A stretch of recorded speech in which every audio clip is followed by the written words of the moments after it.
Hello and welcome to episode 2 of the Kickin' It Creative podcast, where we geek out about board games, the mechanisms behind them, and the people who create them. I'm your host, Candice Harris, and I am super duper excited to be here today with Kimberly from Tabletop Tolson, the YouTube channel. How is everything going today, Kimberly? Oh, it's great. I'm having a good time here.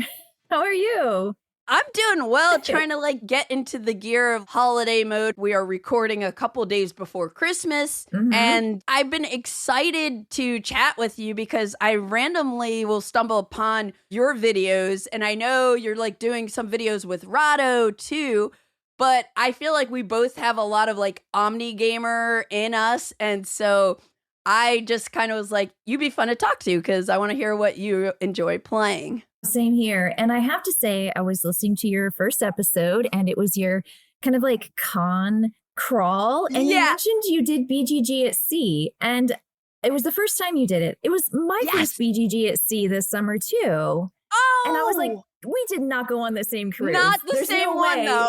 There was no way. I was like, I would have seen you. We would have seen you for sure. Wait, where was yours? It was the Norwegian cruise in July. Cool. And I was like, that was so fun that you went on your very first. It was my first one too. And I was like, it was great. It was so, like you said, I had a fantastic time. Tell me about your experience. Well, actually, one of the games that I have on my most memorable plays was on the cruise. So I'm very excited to share a little moment later about that. But generally, cool. I love the library, like you talked about, just so many games to pick from and the games that you get to ask for. Yes. That show up. And just a dedicated space to game while still, of course, experiencing where you're traveling to. So fun. Cool. So my gosh. Was that also your first time on any cruise or? It was not. So you've cruised before, but this was the first board game cruise. I have cruised before, and a fun, weird fact about me is that my very first cruise, I did a 3-day down into the Caribbean, and our last day I played bingo. And I won a cruise on a cruise playing bingo. That's amazing. I know. It's kind of fantastic. Wow. So then we went next year and we went for 7 days free, another Caribbean cruise. I was like, this is amazing. Okay. So you did a cruise crawl. I did a cruise crawl playing a game. I was like, this is great. That's so cool. Me. That's cool. So do you think you'll go on another board game cruise, whether BGG at Sea or Dice Tower does it? And I think there are other, Stephen Bonacore has one for his Podfather podcast. I absolutely would. I really would. Same. So, yeah. Same. I want to go new places. I want to do that, but I also want to play games because every time we've done a cruise, half of our suitcase was filled with games that we packed to play, and we took our own mini convention with us. Yeah. That's how we cruise is by playing games. Yes. And it's funny because one of my fresh plays is related to a game day I had over the weekend. We were hosting a little cruise reunion with some of the friends we hung with on the cruise. Yeah. So it was nice to reconnect because some of two of the people we met on the cruise, but they live not far from us in LA. And so I'm sure we're going to continue gaming together, but it was a lovely day. It was a lovely day. Nice. That is awesome to hear. It's kind of like the Great British Baking Show when you watch they get together at the end, the season, they make friends and then they're like, here's where they they met up and they hung out and they enjoyed life. I was like, oh, it's so sweet. Yeah. It's so sweet. Yeah. My instincts were telling me to cancel just because or to reschedule, but I had already postponed a couple weeks ago because things have been coming up. But I was like, no, just do it. And it was so refreshing and so fun and just, a lovely day. And we did all 6-player games, the whole time. There were 6 of us who could make it, and we played all 6-player games. So such a great opportunity. Yes. And a nice moment to just spend time together again. Absolutely. I love it. Absolutely.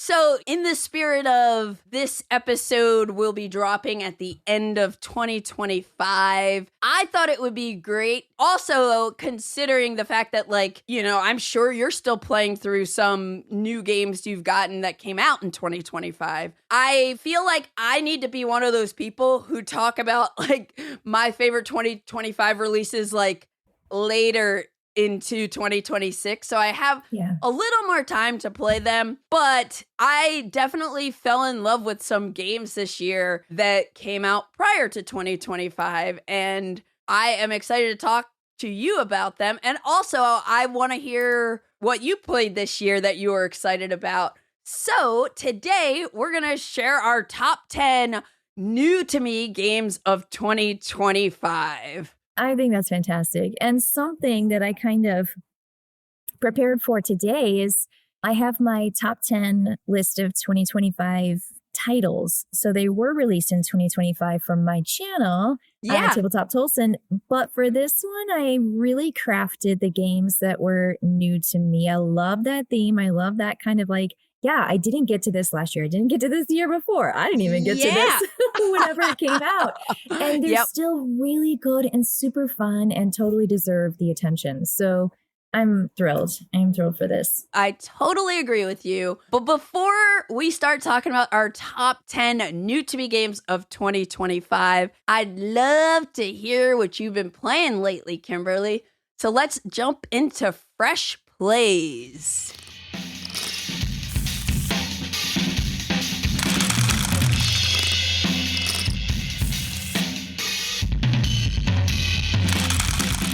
So fresh for me included like half a year ago. Is that okay? I was like, when you said it was going to be a cruise game, I'm like, maybe she played. It's okay. No, I did. The fresh is whatever is fresh feeling to you. It's so fresh in my mind. For me, it was like that memorable experience for me.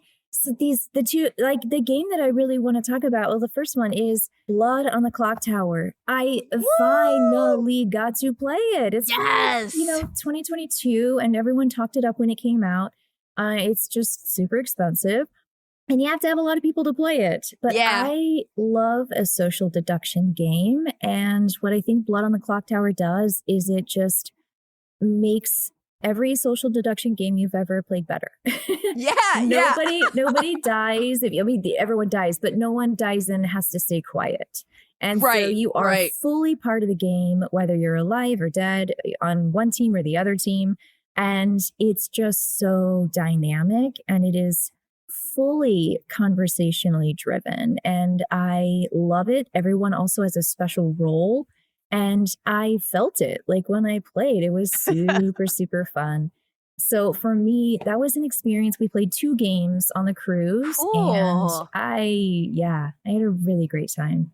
Okay, that is so exciting to hear, because I think I'm about probably close to something like 20 plays of Blood on the Clocktower. So cool. And you're cool. I'm not very good at it, but it's so hard. Yeah, I love hearing when people are playing it for the first time and like hearing their thoughts on it. So when you played on the cruise, were you playing with any people you knew, or was it like all new people? The only person I knew was my husband, and the first game I knew he was up to no good. And so I could read his body language and his like talking. And I just kept going to my new friends and saying, my husband's full of crap and we should not trust him. So they believe me because they're like, we trust you and you have very good judgment. And so I really had a good time meeting more people. But after we played the first time, then the second game, it was towards the end of the cruise, and we had made a lot of friends in their gaming tables and stuff. So I felt like I had gotten to know more people, but going into it, the only person I knew and did not trust was my husband. And that's the thing. So the very first time I played Blood on the Clocktower, my partner Matt and I were both on the evil team. And we were just kind of like relieved, because if we weren't, then we would be in that position of like, no, I know you're, lying, but I have a lot of friends locally who love it and own it and love storytelling and everything, which is cool. So every once in a while, certain people come to town and be like, let's get together for some Clocktower. So I just played a game maybe like 2 weekends ago, and it was a homebrewed script, because I don't know if you're aware of that, but like after, when you've played it a bunch, you know, the game comes with different scripts that you can play that have different roles and everything. But then people have since like created their own little scenarios, like combining different roles and everything. And I'm telling you, just every time I play Blood on the Clocktower, it's so memorable. And we're talking about it like the next day. And in our case, we had a mixed group of friends where like some people, like some of the people we met earlier in the year at a Blood on the Clocktower event. So there was like some pre-cooked meta in there, but then there were a couple new people, and it ended up coming down to 3 people, and it was so hard to tell. Like, I'm like, wait, I think I believe you, but is there a world? And you know what I always call out? Theater people.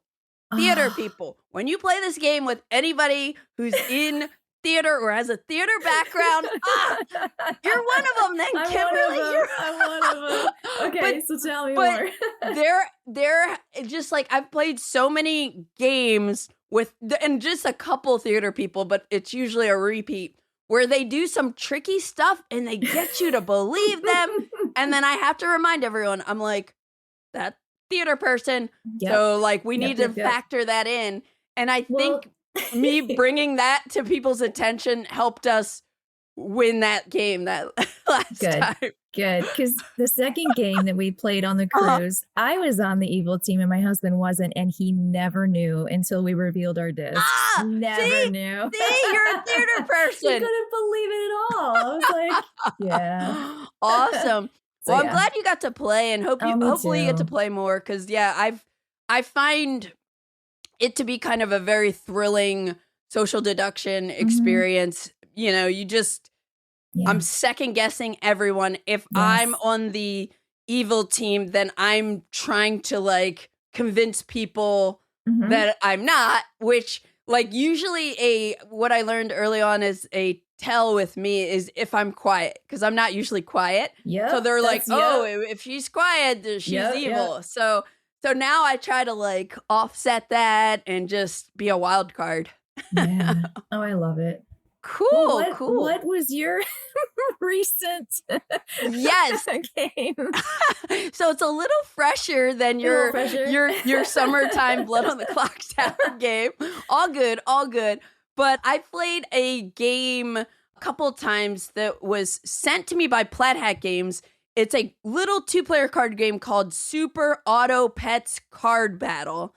And this is designed by Nick Connolly. I looked it up today when we're recording, which is the 23rd, and it looked like it's on late pledge right now. So this was just something that was sent to me as a review copy with a very lovely note that's like, play it if you want to, talk about it if you want to, yada, yada. But I like it so much that I was like, I definitely want to like tell people about it. So this is a 2-player game that is based on a video game. And I don't know if it's just an app video game, but it's an auto battler like Challengers. And, you know, there are more games nowadays that are doing that like auto battle kind of system. But you have these cute little pet cards, and you'll have 6 tiered decks. So level 1, level 2, up to level 6. And the game is played over 6 rounds.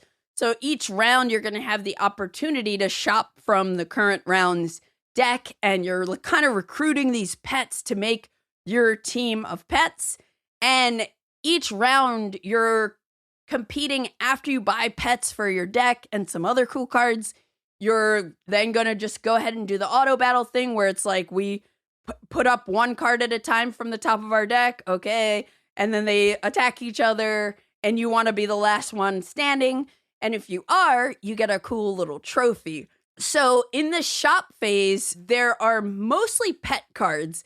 And at the beginning, I feel like there's like in level 1, there are like flies and like some other, there might be a duck that has 2 power, but they will all have some kind of ability, added ability. Like maybe it's like, okay, when you buy this, you get to put an apple into your hand.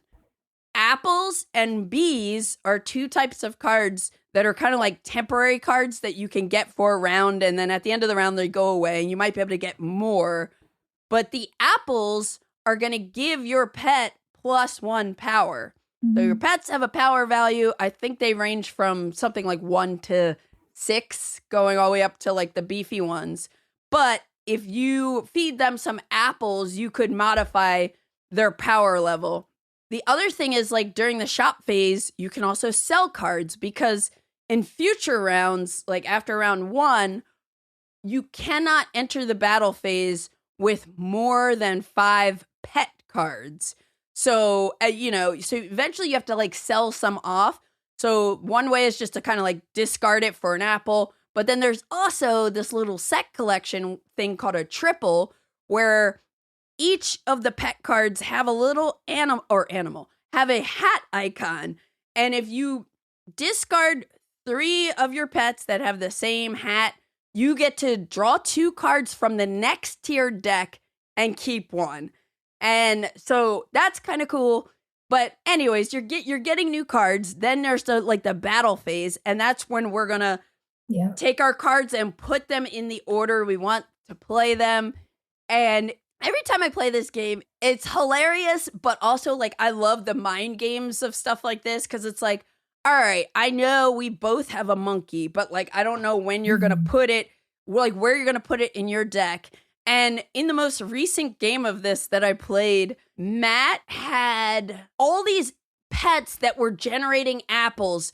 And then what that means, like he would have like a rhino or something that would have 6 apples. So the total power of this rhino was like, I don't know, like 11 or something crazy. So I ended up in whatever round it was buying chilies. And when you have the chili card, that gets played in addition, like with a pet, and it makes your opponent discard cards until you reveal a non-bee pet. Because a bee is a temporary pet that's just 1 power. But what that does when you put it in the right place is I made him discard so many apples with that chili card. And and the other thing that's like cool about this game is that it really isn't over till it's over. So like every time I play, he was ahead of me 3 trophies to 1, but the very last battle is 2 trophies.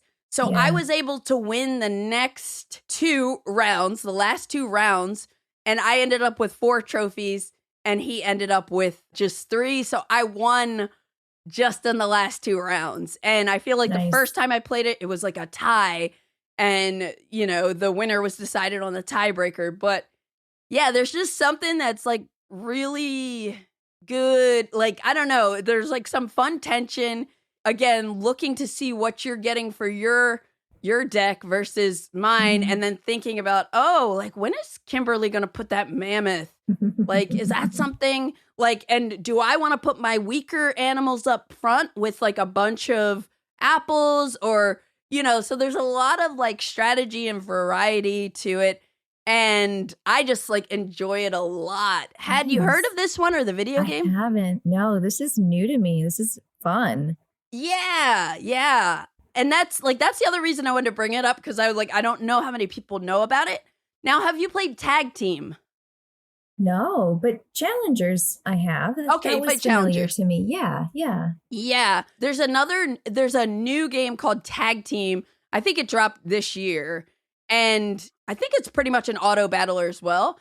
But you make these you make your character a combination of 2 different types of characters, so you're always having these neat combinations. Yeah. And I played that twice a couple weeks ago at SD HisCon, I think, at our Airbnb. Yeah. And I liked it a lot. And I was like, oh, I see why my friends are like really liking it. But one thing, and I've only played Tag Team twice. I've only played the Pets game probably 3 times. there's like more tension that I feel from the auto pets, super auto pets. Yeah. Like with the tag team, it was fun, but both my games, I ended up crushing my opponent. That's right, Izzy, crushing my opponent. And it went really fast. And I was like, this is cool. Like, I want to play it more. But there's a different flow to the Super Auto Pets card game. And I think the first version is called like the Classic Pack. So I know they're going to do more and have a bunch of like fun items. Some of the pets have a play effect. Like as soon as you put them into like the active battle zone, you get to like throw rocks. So that's like you roll some dice and you get some potential hits on your opponent before the battle technically starts. But yeah, if you played Challengers, did you like Challengers or? Yeah, actually, I did. And there was a game I played recently, Era. It was, I think so, it was a long time Kickstarter and they just fulfilled this past fall. And I feel like with those kinds of cards, you're having a deck that's unique to you. And in Era, they kind of design it for you. But I'm just like so inspired by those kinds of dueling games where you get to craft something and then kind of see how it stands up. It's just a really fun mechanic. And so I'm totally on board with that. Cool. Yeah. Well, yeah, you should definitely check out Tag Team as well and see what you think of that. But yeah, this Super Auto Pets card battle has like I don't know, it brings me so much joy. It says it's got a 2026 title. Is it out now or is it going to come out? Do you know when it's available? I think as of now it's on late pledge. So late pledge. You said that. I'm not sure. I'm not sure when it'll be available, but assuming, I mean, it's a card game. Yeah. So I would assume by like early this year or mid, sometime this year, it should be available. And I didn't even check out too much what was on the Kickstarter because I know the version I was sent had a sloth mini expansion. Yeah. I don't know how it works though. But anyways, that is Super Auto Pets card battle. What else have you been playing lately? Well, again, continuing my theme of recent hot game, memorable games I played. Another one that just, again, like it just sticks in my mind for that experience of a game. And it was something I played at Board Game Geek Convention in November. Where we completely did not see each other. We did not. We planned on it. We intended to. And then I heard about your fall and I'm so sorry. Oh my gosh. I'm glad you're okay. You. But yeah. So last year, not this past year, but the year before, I actually rode around BGG Con in a cart because I had recently broken my ankle and I had surgery and everything. And I was like, I'm not missing BGG. That's right. I love it. I love that dedication. The day after they said it was safe enough to fly. And I was like, I gotta get there. Yes, so love it. I know what it's like to kind of not feel so great hobbling around. Yeah. When you're going to places like that. Thank you. So I ended up being invited by a good friend of mine who actually got me hooked on Wings for the Baron. I don't know if you've played Wings for the Baron. That's a dynamite game. I can teach it to you. Not particularly. Okay. Let me double check. But yeah, Wings for the Baron is a delightful game and the kind of game that this friend likes to play. And so he said, well, there's this group of 8. We need 8 seats to play Lords of Baseball. Okay. I was like, okay, Greg. And he was like, yeah, you're managing a baseball team. And I was like, sure. It's either World War II or some historical battle or something. And then this time we're like, Lords of Baseball. So yeah, you've got this spring training, like preseason where players are kind of like beefing up their manager stats and their concessions and kind of like trying to work on getting like apprentices. What are they called? They're not apprentices. They're like rookies or whatever, like baseball players. Yeah. I don't know part of the regular season. Yeah, I know. You're probably rookies. Yeah, something we'll like say that. Rookies. So you're kind of like getting all your stats in order because you have a star value. Yeah. And then after you go through spring training, you go to the regular season, and the regular season is you fighting fighting against, you were playing You're in baseball. the Baron war game mode. I am. You're playing against every single team. And so when you have 8 players, you play not 8 games, but you do every single one. So it's like you and this player, you and that team, you and that team, you and that team, you and that team. So there's like all those pairings. Yeah. And you will roll dice and you'll add some super cool cards. Every single round of the game has cool cards that you get to select. Nice. And then you compare your star value and then you get essentially a differential. So if you have like 2 points more than I do, your score for winning the amount of games in a season is higher, but it's not like a devastating loss. And so you play everybody and you try to like go around the track as fast as you can. Then there's a postseason and you're kind of like, you know, dealing with the fallout of whatever happened during regular season. And it's just cool. Fun. Like 3, 5, 7 rounds. It depends on if you want a short game or a long game. We ended up playing for like 3 hours and I loved it. Like I just awesome. You get to see everybody. You get to like make eye contact and talk to each other. And like, I just felt like I got to know every single one of those guys. And they were all guys, but at the table, which. And you crushed them, right? I do. I went to the World Series one time. I'll say that, but I don't think I won. But for me, it's just like that memorable experience of, like, I don't know, you got the game. Like the game is a good like strategy game. You have to make a lot of good choices, but then you get to like look up and see each other and like make eye contact and have fun. That's cool. The theme is spot on. So for me, I just really, really enjoyed it. It's pretty recent from 2024. And I think we had the expansion that gave us 8 players instead of 4. So it kind of made it double everything. That sounds fun. And it also like reminds me of, we were just talking about challengers. Like when you play challengers with 8 players, you're like pairing up with each player at least once and everything. But it's called Lords of Baseball. Lords of Baseball. And it's by Robert and Max Gemelli. Okay. Yeah, I think it went to Kickstarter. So I don't know if that's where it's available. But I know when it first came out, that's how they funded it. That's awesome. And it like that's the perfect game for a convention too, right? Where you get a bunch of people together and you know, I have heard of this game, and it may be because you mentioned it, like, to me, a couple weeks ago, but I feel like I've heard of it from someone else, but I'm going to have to look it up and, like, see what it looks like, because it sounds like fun. Yeah, I had a really great time, and it's just nice way, and I think half the people at the table were brand new gamers, and then the other half, we kind of sat alternating, so there was always somebody who knew what the game was next to you, and so we could ask our adjacent players, what do I do here? How do I play this card? And then that's great. Very smooth first game entry. Cool. That sounds awesome. Okay. Well, speaking of fun times, so the game that I want to bring up that I played at our cruise reunion game day with 6 players the other day is called Super Mega Lucky Box from Phil Walker Harding. Nice. Yes, and I feel like I've seen so many people talk about this game. Like, I think it's on Board Game Arena. If it is, it'll definitely be something I break out with my mom over the holidays because it is totally her thing. Like, push your luck, like bingo style, that kind of thing. Yeah, exactly. So this one came out in 2021 from Game Rate, I believe. And let me see. It looks like it plays with 1 to 6 players.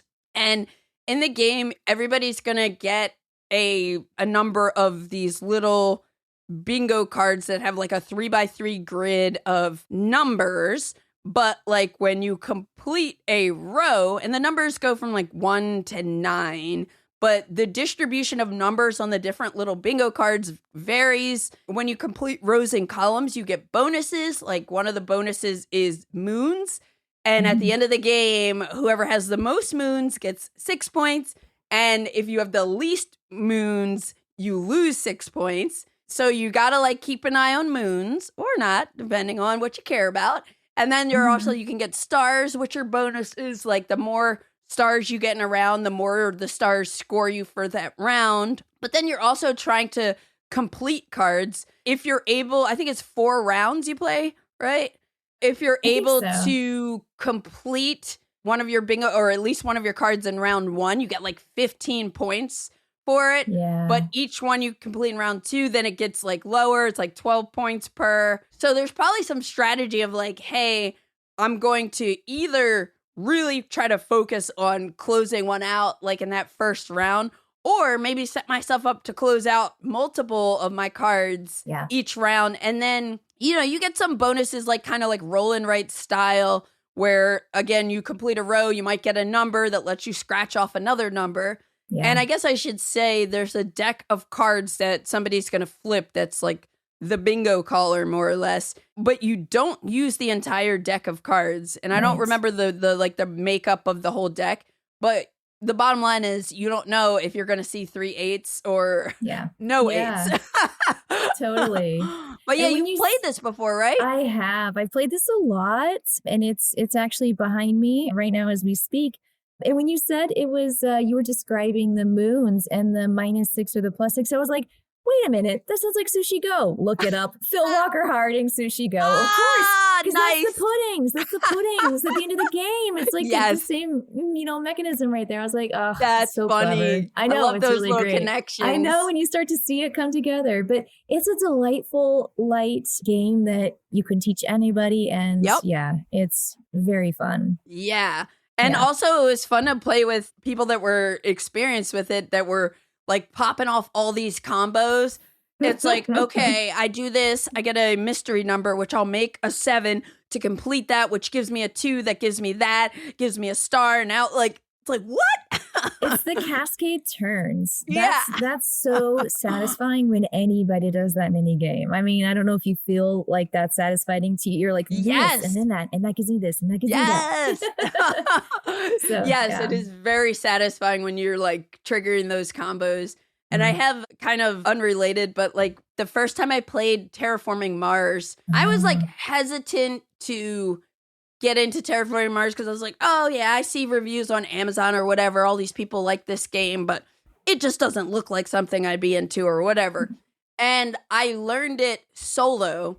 And I had that moment where like I ticked up the water, which let me bring up the heat and then let me do something with the oxygen. And I was like, oh yeah, like I get it. So yeah, those combos are feels so great. Good. So feels good. Great. But yes, super mega lucky box. I hope it's on BGA. I feel like I remember it being there. Either way, like this is something that you can play with anyone. You could take it to a brewery, take it to family gatherings, play it by yourself if you want to. It's kind of just like a fun little puzzle. Yeah, nice. It's time for us to talk about our top 10 new to me games that we played in 2025. First of all, do you log plays at all, Kimberly? I do not. I am a terrible YouTuber. Something I just talked to my husband about. Every year it gets to the end of the year and I go, oh no, I still haven't started that. So if you look on my BGG account, I think the last game I rated was in 2010. Oh I know, it's so bad. So I did used to at some point and then I just stopped. Yeah. So I'm notoriously bad at making any kind of record. I do keep track of the games I play at conventions, but that's as far as I go. So I'm thinking perhaps, I don't know, it's a pretty solid New Year's resolution with some nice application is keeping track of my plays and my games, but I don't. Okay. So yeah. I want to say that like I started in like 2022 or 2023 and I specifically picked a point where I was about to hit con season. Like I remember it was whenever the first and only time that I went to PGC Con, which is the Portland Game Collective. There's a little trick-taking convention. I don't know if they're still doing it in Portland, but whatever that was the first trip I started logging. I should probably know the date. But now I love doing it specifically for stuff like this. So I could be like, wait, what did I play this year? So helpful. If I look at my stats on BG Stats, it looks like in 2025, I played 242 games. They have a new to me stat, but I think maybe they're considering it new to me because I don't sync back to BGG. I don't know. So the TLDR is I don't really know exactly how many new games that I played that are not brand new, not 2025 releases. Yeah. But I had a pretty easy time making this list. At least like the top 5, I think. What about you? I had a great gaming year. When I was compiling my list for this and for my channel, I just was like, these are so good. Yeah. These are great games. I don't have somewhere I'm like trying to make it to my top 10 or my top 5. I'm like, that's all I got. I don't even got a top 10. Yeah. And I just was so happy that I had games. Now, it was surprising when I looked at my makeup of competitive versus cooperative, because I think last year, the year before, I had an overwhelming number of cooperative games, and this year I think they were all competitive. I didn't have a single cooperative game that made my list, and I was like, interesting, what's happening? Did the whole like cooperative phase kind of slow down a little bit? But that's a really popular game style in my house, is cooperative. Yeah, I might have to like pop back and see your video from last year, because I'm curious to like know which co-ops you were into. Well, I will have to do that too. It's been a year. Yeah. So I have another question. Do you have any honorable mentions? Oh, yeah, actually. There were a couple games that I really enjoyed. One of them is called Knarr, Knarr. I've never played it still. Like, I know, I suspect it's going to be something I'll like because I've heard a little bit about it. It's got this really clever system of gaining Vikings into your hold and then spending Vikings to go out and raiding landmark or like location cards. And so when you build up, then you're like, cool, I got all these cool things. Every time I play a card, I get to get more and more and more and more. But at some point you spend them all to get your victory points and to move around a track. And the track is a race. And if you're not racing, you're not going to go across that line first. And it's the first person to cross a certain point. And if you see they're ahead by a turn, whoopsie. You should have kicked it into high gear. Kind of reminds me of Splendor. Splendor's that game where you have that shift where you're not getting any more of those permanent resources, and now you're going for the lords or something. And to get those points. Oh yeah. If someone else is doing it, get out of there. Yeah. But Knarr is such a delightful game, great game to teach, and it just is so. It's just clever. It's small really, box really too. Small box. Yeah. It's a good one. It's a really good one. I'll try to play it in 2026. Yeah. Well, do you have an honorable mention? I have several. Okay. Yeah. Okay. So wait, did you just have that one? No. Okay. I have some more. So you keep going. Down. You say some more so that I don't look that bad when I say 8 of them. No, you're fine. And a couple of these, like I mentioned, I have I like the new to me system with this kind of like games that are not, 25 titles. I have some really strong published this year 25 titles. I think Nature, I actually played it a year ago when the preview came out for it, North Star Games. It's just that pared down version of Evolution, and it just kind of makes it easier to get into. The simplified version is no less satisfying as a 40-minute game as opposed to a big old long game where you're tricking out your animals with super cool traits. Right. And vying for the food that's, dwindling, in this watering hole, and trying not to get eaten in the meantime by all of the, eaters, the predators. And I love that it's so modular. Like, I love that it's a modular system. That's really the magic. They've got those, I think it's 4 modules. With the probably base more game. Coming.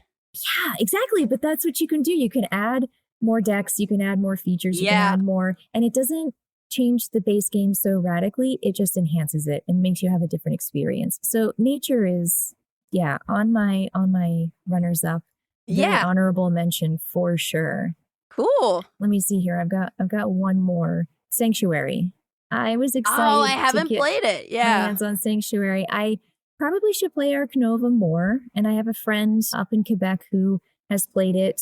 I'm not going to say into the triple digits, but that's really Wow. how many times he's played it. And he thinks it's a perfect game and loves it. And I have played it 3 times. 3 times. So I can't play against him because he would absolutely crush me. But you. Yeah. so the Sanctuary, it captures Ark Nova, but in a shorter amount of time, and it's really satisfying. It just has that same system of doing your actions for the number value and then bumping it back down to a low action count, which I think is just a delicious system. You always get to do what you want on your turn, but it may not be as powerful as you want it to be. And then you're getting your little hexes with your animals, putting them out on your little player mat and putting them where they're going to be the happiest, and, you know, gaining this kind of, you know, chaining effect of your victory point conditions. And yeah, it's nice.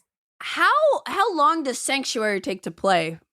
Out of curiosity. I think we got ours done. Let me see if I can look it up, what they claim. I rarely go by what BGG says. Our groups always take longer. They say 40 to 100 minutes, and I was going to say 60 to 90. I think it's probably maybe a 75-minute game. If it's your first time, not that long. Yeah, I need to try it. I need to try it because I have an interesting relationship with Ark Nova. Like it's kind of an up and down. Like when it first came out, I remember it was in the hot games room at BGG Con, and I think we just played a half of a game or something, and I was just like, oh, this is like so cool. It was like one of my favorite games that weekend. But then when it came out, I think I played it a couple of times, maybe at that 4-player count, and it took a while, and I don't know, like it didn't bring me that much joy or something. Yeah. But then at some point I was like, oh, I want to play more Ark Nova, and I think I got like some upgraded components from Etsy, and then I don't know. I know like now like people are playing it on BGA, and I appreciate it as a game, and I love that system, which I saw that system first. The cross system. Yeah, and not even that. Oh, the Rajas or the Ganges? Not the Rajas, the power, but that's also, I like that too. Yeah. But the powering up your cards. That was in, have you ever played Civilization A New Dawn? Yeah, I think we've got it. Yeah, I think it's right. Yeah, it's right over there. Yeah.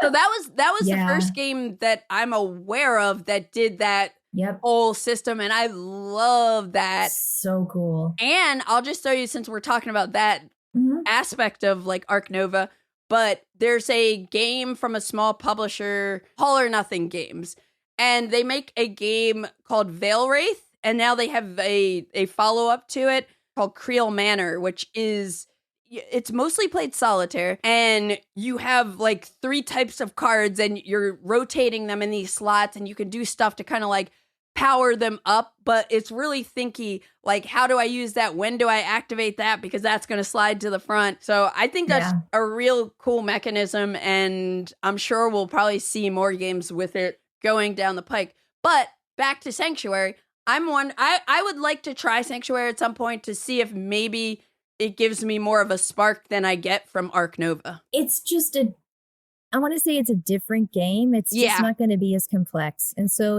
if like Ark Nova is the game, Sanctuary might be too streamlined for you. I mean, we got through all the animals that are now in tile form. There's no cards. Gotcha. So I think that was my issue with Ark Nova, is there's like this stack and that, like 3 stacks of animals that you're just like never gonna get to.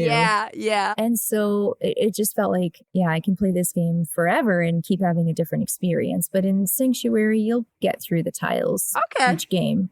Okay. So it's satisfying in that sense. That's cool. Yeah, I'll have to try it because it's like I like the theme a lot. I honestly don't know what it was about Ark Nova that just like didn't sometimes gets me excited, but other times I'm like, take it or leave it. But that's why games are great, right? Yeah. Some people like these, some people like those. But I definitely can appreciate that it's like a cool game, and I like that it's one of those games that brings more people into our hobby because of the zoo building theme and everything. Yeah. And it's one of those tricksy games where, because it's thematic, people who don't often play heavy games don't realize they're playing a heavier game, you know? Yeah, for sure. Cool. Any more honorable mentions for you? No, I think that's it. I mean, Okay. I got lots of fun games, but that's all for this list. Yeah. So my quick honorable mentions, one is a game called Don Quixote, the Ingenious Hidalgo. This is a small game from a designer, I think based in Europe, Andrea La Rosa. Andrea gave me a copy of this at Spiel 2024. And it was one of those games that, like, I think last year, 2024 BGG Con, I brought it, I played it, but I was always like, oh, I want to play it again. You know, I want to play it again. And then I would take it places because it's a small box. But long story short, I just actually recently got to play it more. And it's cool. It's a very light game with some fun little market manipulation. So if you like the story of Don Quixote, you might love this game just because it's very thematic and like a lot of the cards have like little narrative elements and it's characters from the book and everything. But what I like about it is you have this big deck of cards. I forget what they're called, but everybody's going to get a hand of cards. And then on the table, you're going to play 2 rounds. So it's a very quick game. You could play with, I think, like 2 to 6 players or something like that. But you're going to have these 4 or 5 different story cards on the table. If we're just talking mechanism here, basically the card that you pick when it's your turn for the story, everybody is going to sort of vote on. Everybody will play a card face down from their hand and you simultaneously reveal. If there are more check marks on the cards than there are X's on the revealed cards and the story card itself, then it's successful. But if there are more X's, then it fails. And depending on if it's successful or fails, one of these 4 thematic markers is going to move up this track. And the card that you played is now turned face down and it's like in your scoring pile. So it is a game where you are trying to increase the value, the amount of points, the colors of cards that you're playing the most or that you have higher, but you also have a secret objective. And that's where it gets a little spicier because like my secret objective might be like, I get 5 points if the blue token is last in last place, furthest behind. But if yellow is first, then I win. But then I'm juggling that with the fact that I'm also trying to score the cards that I'm playing and everything. So it's a neat little market manipulation. The other thing that's cool is you play 2 rounds.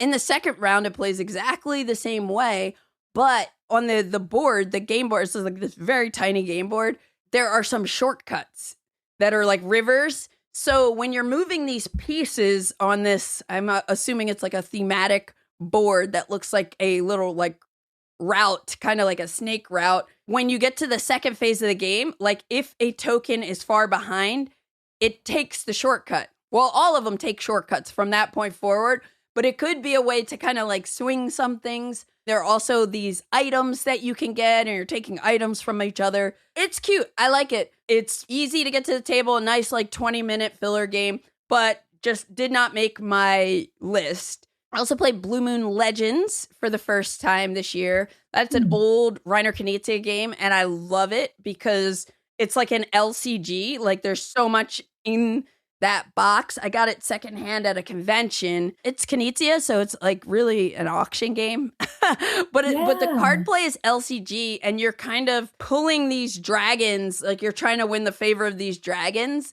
So it's like you're essentially like bidding on them through like really I think it has like 8 asymmetric decks. It's really cool. I've only played it once though, so I didn't put it on the list, and also to like make room for other stuff. Sure. No, I totally get it. Have you heard of this one? No, and I thought I had, but that was another old Blue Moon I think City? It was an Alan Moon. Yeah, it was Alan you're Moon talking about Alan Moon. Blue something. Ah, okay. But I feel like it had blue in the title, but it was an old design, and then you said it was Knizia, and I was like, no, and then I'm looking at the cards, but I haven't played this. Okay. I love a good Knizia. Yeah, if you ever see it somewhere, Blue Moon Legends, it's very, very cool. Then I also played Escape from the Aliens in Outer Space. Have you ever played that one? No. That's cool. You like social deduction, Kimberly. This I don't usually get to play it. That's the issue. I have to play it when I'm with like the cons with lots of people. Yeah. Yeah, exactly. This is an older game that I only played once this year. We had sort of a bumpy but funny learning game. A number of players are going to be aliens. A number of players are humans. If you're human, you're trying to get to an escape pod. But everybody has their own like dry erase board, and the game comes with like tons of maps that you can play. And when you move, if you move into a certain type of space, you have to flip a card.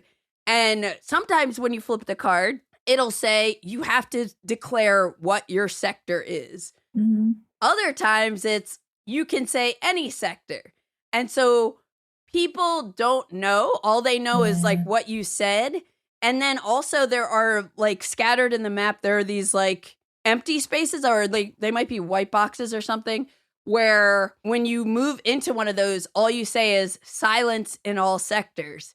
So people will know like, okay, you moved into one of those, but you don't necessarily know which one. And the aliens are trying to like find the humans and eat them more or less. And funnily enough, when an alien eats a human, they then become on the alien team. And yeah, and then there are like some special abilities, but that one I tried to break out on Saturday because it's a good one for bigger groups. Yeah. And then I'll just real quick, Not Alone. Have you played that?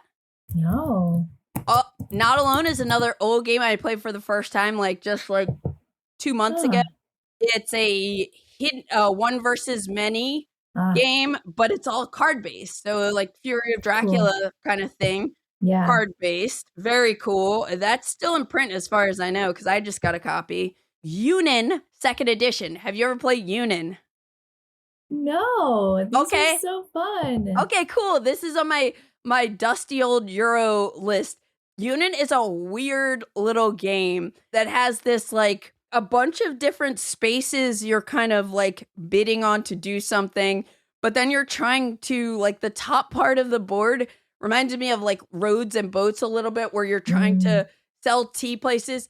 It's very competitive, but if you play with the right people, it's fun. Like, cause you're bumping people out of stuff. And that one I got from, I don't think it's there anymore, but it was on the BGG store. So you might need to hunt it down at some point, but it's pretty fun. Like, I want to revisit that one. And then the last two that I'll mention are GMT games. One is Thunder Alley. I've been wanting to play Thunder Alley for a while, mainly because my friend Ben's like, you got to play Thunder Alley. It was so fun.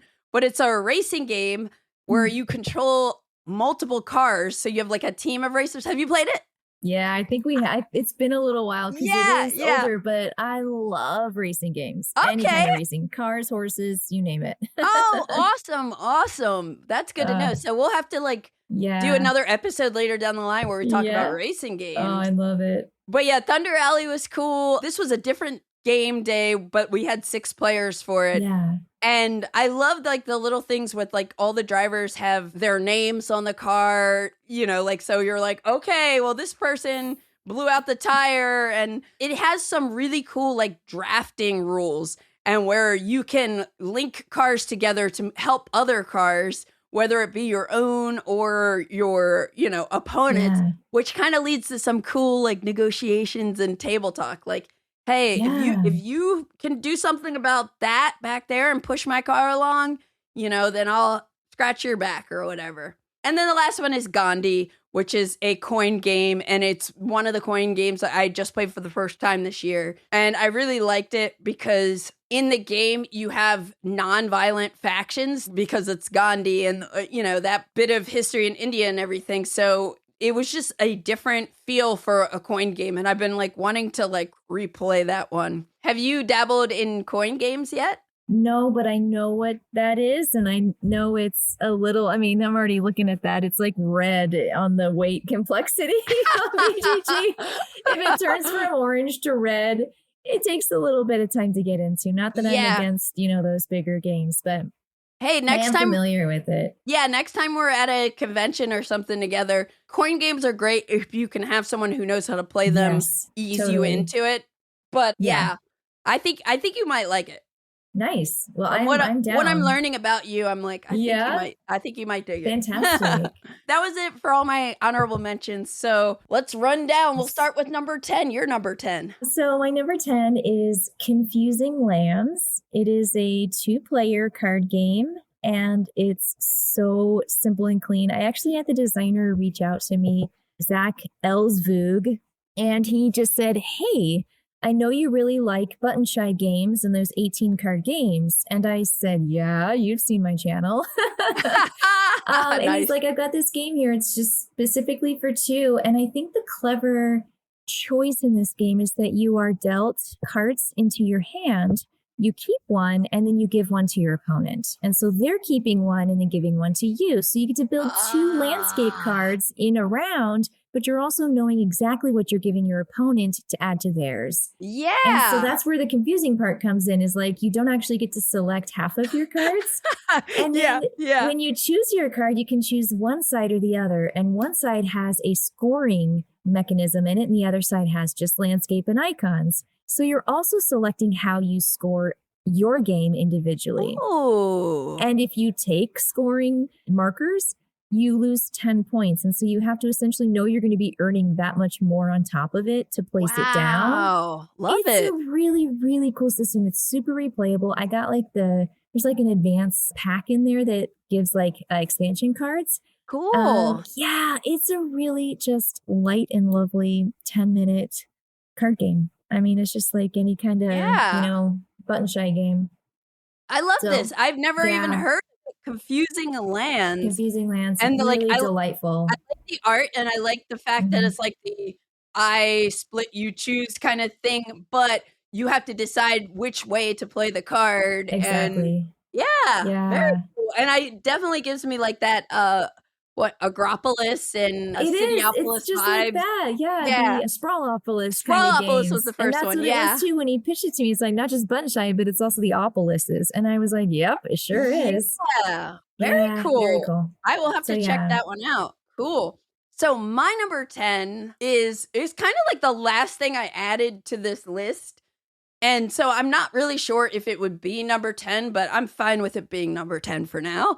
And it is The Witcher Old World. Oh, boy. Have you played this? Yes. I love this game. Okay. I love this game so much. Yes. Okay, please talk. So last year I got like really deep into like a lot of like adventure games. And I don't know, I've always like loved games where there's some like exploration aspect to it. And also my partner Matt loves The Witcher, like everything, video games, the Netflix show. I don't think he's read the books yet, but so we played this together, and he loves adventure games. And I love the card system. So basically you're for people who don't know about The Witcher Old World, whether you know anything about The Witcher, IP or not, doesn't matter. You have a character. It can be played cooperatively with an expansion, but typically you're competing to be the first. Again, you're racing to get 4 trophies, I believe. And you can get trophies by like killing monsters. You can get trophies by like maxing out your stats. Yes. One of them? Like kind of like leveling up. You have like 4 different stats or something like that. And when you level up, you're able to get a trophy. And then maybe I think you can get one against each other. Yeah, that's what I was going to say. You can do Witcher to player Witcher versus fights. player. Yeah. Yeah. Exactly. And you have all these different like monsters that you're going to encounter.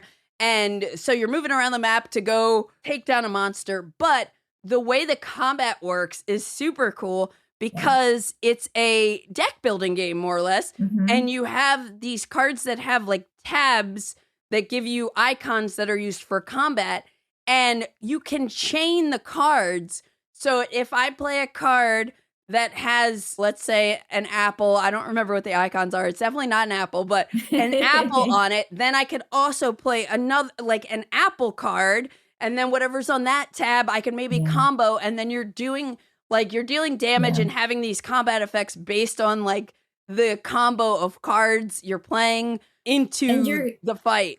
And your cards are your life. And Yeah. so you are kind of like slowly going through your built up deck, but you also want the other person to run out of their cards first. Yes. It's really cool. I totally agree. And like if you're fighting a monster, like one of your opponents will build the monster deck based on like the monster's health that you're fighting, and then the monsters have some things, but you're like kind of like in this card to card battle. And I love deck building.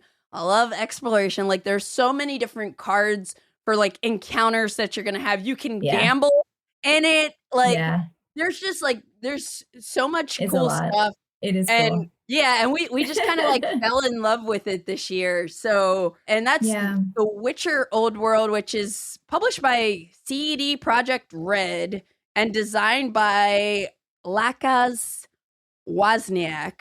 And I apologize if I probably pronounced that incorrectly. But like The Witcher is really a banger. I have to say, I recommended that game to a friend I went to school with, and he went to University of Pittsburgh and teaches up there now. And he asked me to come join his class. He was doing a class called Story Game Play. Yes! And he had them all sitting around playing The Witcher, the Old World. And gosh. Yeah, and they were also playing This War of Mine, because the class is all about story and adventure and character. And I was like, it was so fun. I was just watching these students play all these games, and it was that was one of the ones I recommended. So cool. It's a fun one. That is so cool. And I love hearing more and more about classes like this in schools. Like that. So cool. So cool. Very cool. That was my number 10, The Witcher Old World. And that's so cool that you love it as well. Yeah.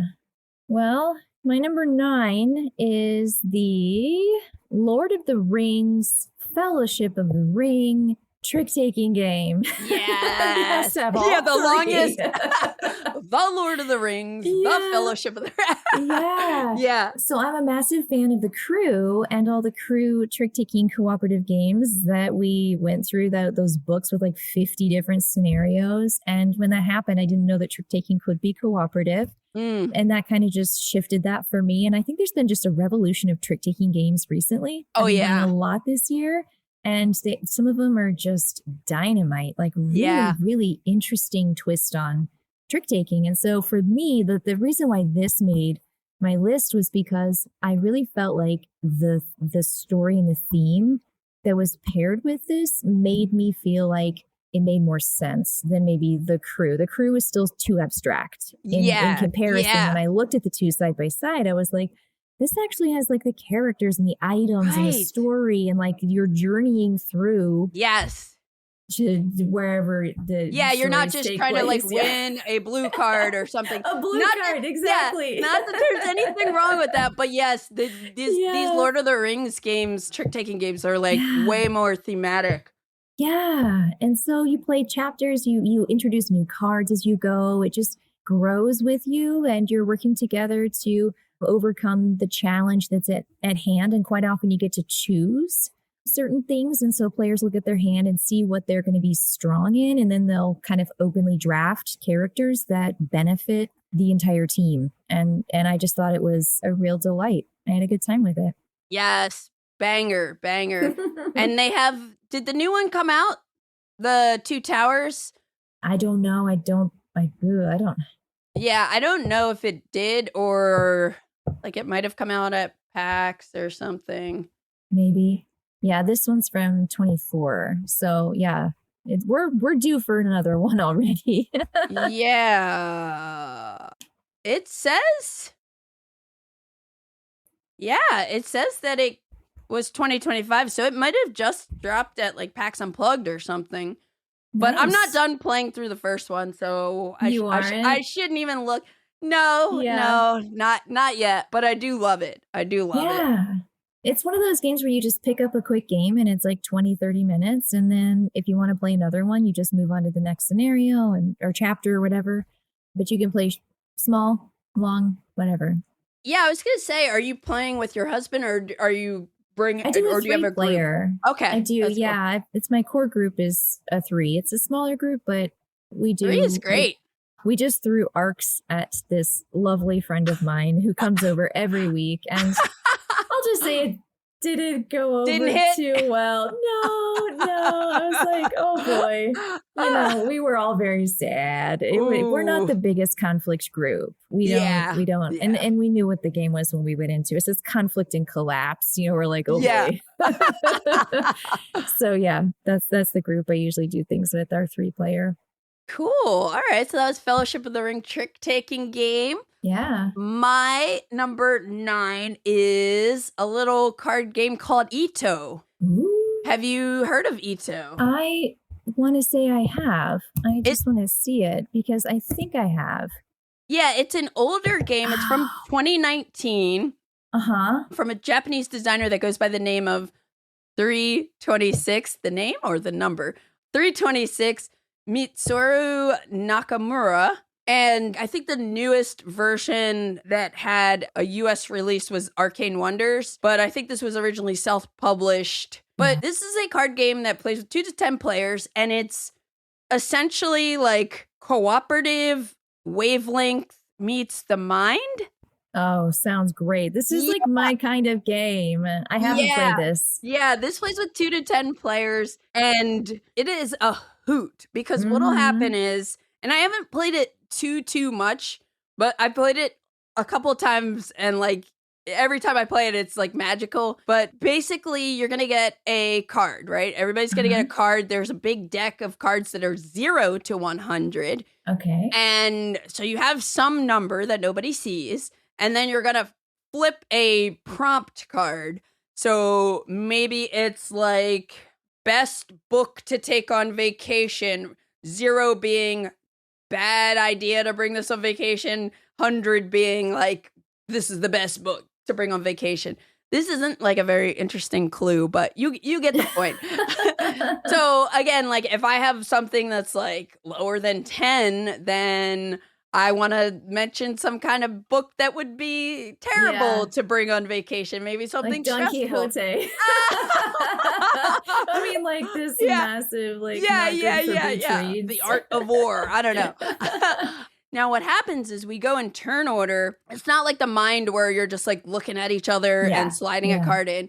But we go in turn order. Let's say you put your card in, you say something, and you have like 37. Then it comes to me because I'm next to you. And I give an answer based on my number, but then I have to decide where it is in relation to yours. Yeah. And so then I'm like sliding it in, kind of like Illusion a little bit too, if you've ever played that one, where you're trying to like guess the percentage of certain colors in these like abstract pieces of art. But then, we all go around the table doing this, and we still, till the very end, till we're like, okay, lock it in, we can kind of rearrange the numbers. Like, now wait a second. You said green eggs and ham. So I think that's going to be ahead of Schindler's List or, whatever the clue is. But it's just funny. Like, it's the type of game where you can like learn a lot of stuff about people. Because like with games that have long ranges like this, I'm like 100 is like the best thing. Yeah. And like 0 is terrible. But like we were finding that people would say like they'd have something that's like 87. And to me, it's like, that's like a 42, bro, But it's just really funny. It's memorable, and it's a good way to like get to know each other. And it's a deck of cards, more or less. Like it's a card game. Amazing. Yeah. So check out like the Ito. Mesh. Yeah, I do like that. The Mind and it meets Wavelength, which I've played and have both. So I'm game. Exactly. So that is Ito. What's your number 8? My number 8 is a game I just recently got. I've played, let me see here if I can get this guy pulled up. Neko Syndicate. Neko Syndicate is 2024 title by Danny Garcia. And I know, right? So it's like you take this medium to heavyweight game designer and then say, I want you to make a lighter medium weight game. It is a pick up and deliver with a fantastic pyramid structure with a delightful theme with cats and sushi. I mean, I'm looking at the box right now. Right? It's just, Yeah, you've got this tableau Oh you're my building with your lead person as your top one. You're kind of like your head of your syndicate. And then you're going to start building cards going in 2 on your second level, 3 on your third, and 4 on your bottom level. And they're kind of staggered because you'll send your little cat down the corners of cards following a trail, activating the cards, and the amount of actions you get for each is based on the level of where your card is. So you gain resources. You're going to move those resources around, sending different kinds of sushi to the people who want them, the sashimi or the nigiri. And there's 15 rounds of this. Play is pretty much simultaneous with your movement and grabbing cards. It's just a real, like, nice 30-40 minute game with a lovely theme. And I know after when I played, I was like, no wonder I like this so much. I've got like half of this designer's stuff already, but it's just such a nice box with beautiful cards. I really was charmed, super charmed by this. Yeah, and what a little like hidden gem, because I like looking at it, I'm like, I feel like I saw this at some point, but like, I definitely want to try it. These cats, listen, I have like terrible cat allergies, but like looking at the cats on this box, I want to play it. I want to play it. Okay, that's cool. Neko Syndicate. Neko Syndicate. Yeah. Now, did you ever play that game that came out like a year ago? It's a Neko something or another. Let me see if I can find it. But it's kind of like a dungeon crawler game with cats, and they're in like Kyoto no Neko, it's called. This is on my list to play. Okay. But your kitten's exploring Kyoto, and it's like kind of like a little like adventure game with like different scenarios. So yeah, this one's in my queue to play. Very cool. Wow. This says 35 minutes? No. Maybe it's meant to be 35 minutes per player. It just doesn't look like the kind of game that's going to be 35 minutes, but who knows? I haven't tried it yet. Okay. I haven't either. It looks adorable, though. So that's your cat games mention. All right. All right. My number 8 is something I just played for the first time last week. We had friends in town, and I have been wanting to like try this game for a while. I don't remember when I got it. I know I got it as a review copy, and it is Tales of the Arthurian Knights from WizKids, and it's designed by Eric Goldberg and Andrew Parks, and it's the spiritual successor of Tales of the Arabian Nights, which is an older game that's kind of like a choose your own adventure narrative game. And I know some rules in the system were like revamped. I feel like most people are saying like improvements from the original system. And I think Eric Goldberg was a part of the design team for Arabian Nights, but don't quote me on any of that. But Tales of the Arthurian Knights the default is a competitive game where we are all Knights of the Round Table. There's like a big board that has like a kind of like a point-to-point map where you're just like on your turn, you're going to get to move a number of spaces. And then the cool thing is you have these encounters, and the type of encounter depends. So you'll like, well, I guess a big aspect of this game I should mention is there's a giant book that's like super cool. It's got one of those like bookmarks that's like a ribbon that hangs in it that you can put in, but it has tons and tons and tons of different stories, like bits of narrative. And after I move on my turn, I'm going to draw typically a standard encounter unless I'm like completing a quest or doing a special encounter. And there's certain cards you're going to draw, and you're going to like pair it up against the current age card to make a 4-digit number based on the type of terrain you're having the encounter with. So then the person to your left is going to be your reader for your entire turn, and they're going to read something, and then you're going to like, usually it's going to have something. Sometimes you just like get something cool, but other times you're going to make some other decision, which might lead to something else. And then also there are characters in there, and it's cool when you draw a character as your encounter. Then you have to draw a card from this feature deck, which is going to be like an adjective, like a descriptor of this character. Like, I think I found a desperate queen, and spoiler alert, I was not able to save her. Yeah. But so you're having all these different encounters. You have quests that you're working on, and you're competing to have the most destiny points. There are also these 3 renown tracks. One's divinity, romance, and villainy, and that impacts other things. And I think that the narrative in this game is just so delightful. Everyone was invested in everyone else's turns because we were like, oh, what's gonna happen? It was just really, really, really a cool game. Nice. It surprised me, and it's one that, you know how Tom Vassell does his like Dice Tower seal of approval? This is a Matt Fonda seal of approval. My partner, Matt, whenever he wants to ask about playing a game like the next day, I'm like, okay, this is the Fonda seal of approval. So cool. yeah, we all like really, really enjoyed it. And I'm still trying to put my finger on like what I love about it, but it's a very like simple game mechanically, and the stories are just really cool. That's awesome. So great game for around the holidays too. I'm looking forward to playing this one more because it's like something if you're not in the mood for anything too heavy, or you're playing with people who don't play a lot of board games.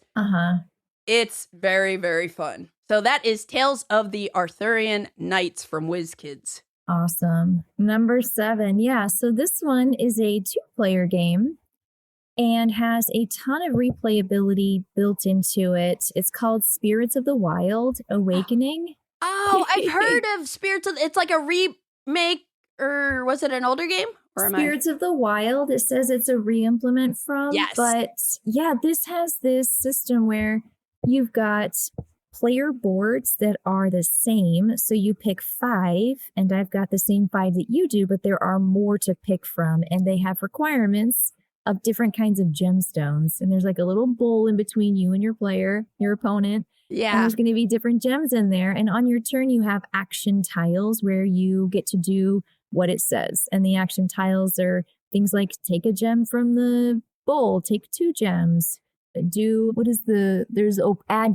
I was like, what's that one? You add gems, you reach in a bag, and then you pull them out. Ooh, I love pulling stuff out of bags. Gotta pull stuff out of bags.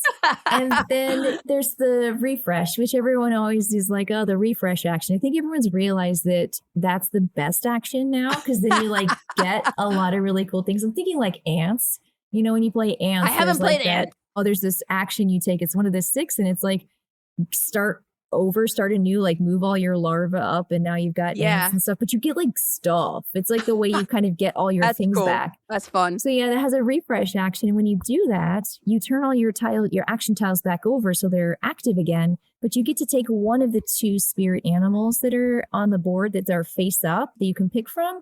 And those are really good cards. Cool. So you're trying to just get like what it says on your tile, like 3 gems that are the same color, or 3 pairs of 2 different gems, or all 5, 6 different colors, or something like that. And yeah, you just keep playing with different like animal boards, and you're just kind of 1v1, you know? Yeah. Yeah, nice little game. I can't remember who told me about this, but someone earlier this year did tell me about it, and it sounds really cool, and I need to try it. This is another like good one that I haven't tried yet. Nick Hayes' designer, I think it was Mattel. They reached out and sent me a copy, and I was like, I'll try it. I mean, it sounds like it's right up my alley when it comes to my 2-player games that I play, where, it's not a push and pull, but you are kind of racing against each other. Yeah. And there's this coyote feature where you do block, so there's just a titch of take that, but there's ways to get around the coyote blocking your tile. So yeah, nice little 30-minute 2-player game. Spirits of the Wild. Awakening. I was like, what's the new tag on it? Okay. Yeah, exactly. Cool. My number 7 is a game that came out in 2021, and it is a heavier game designed by David Turtsey.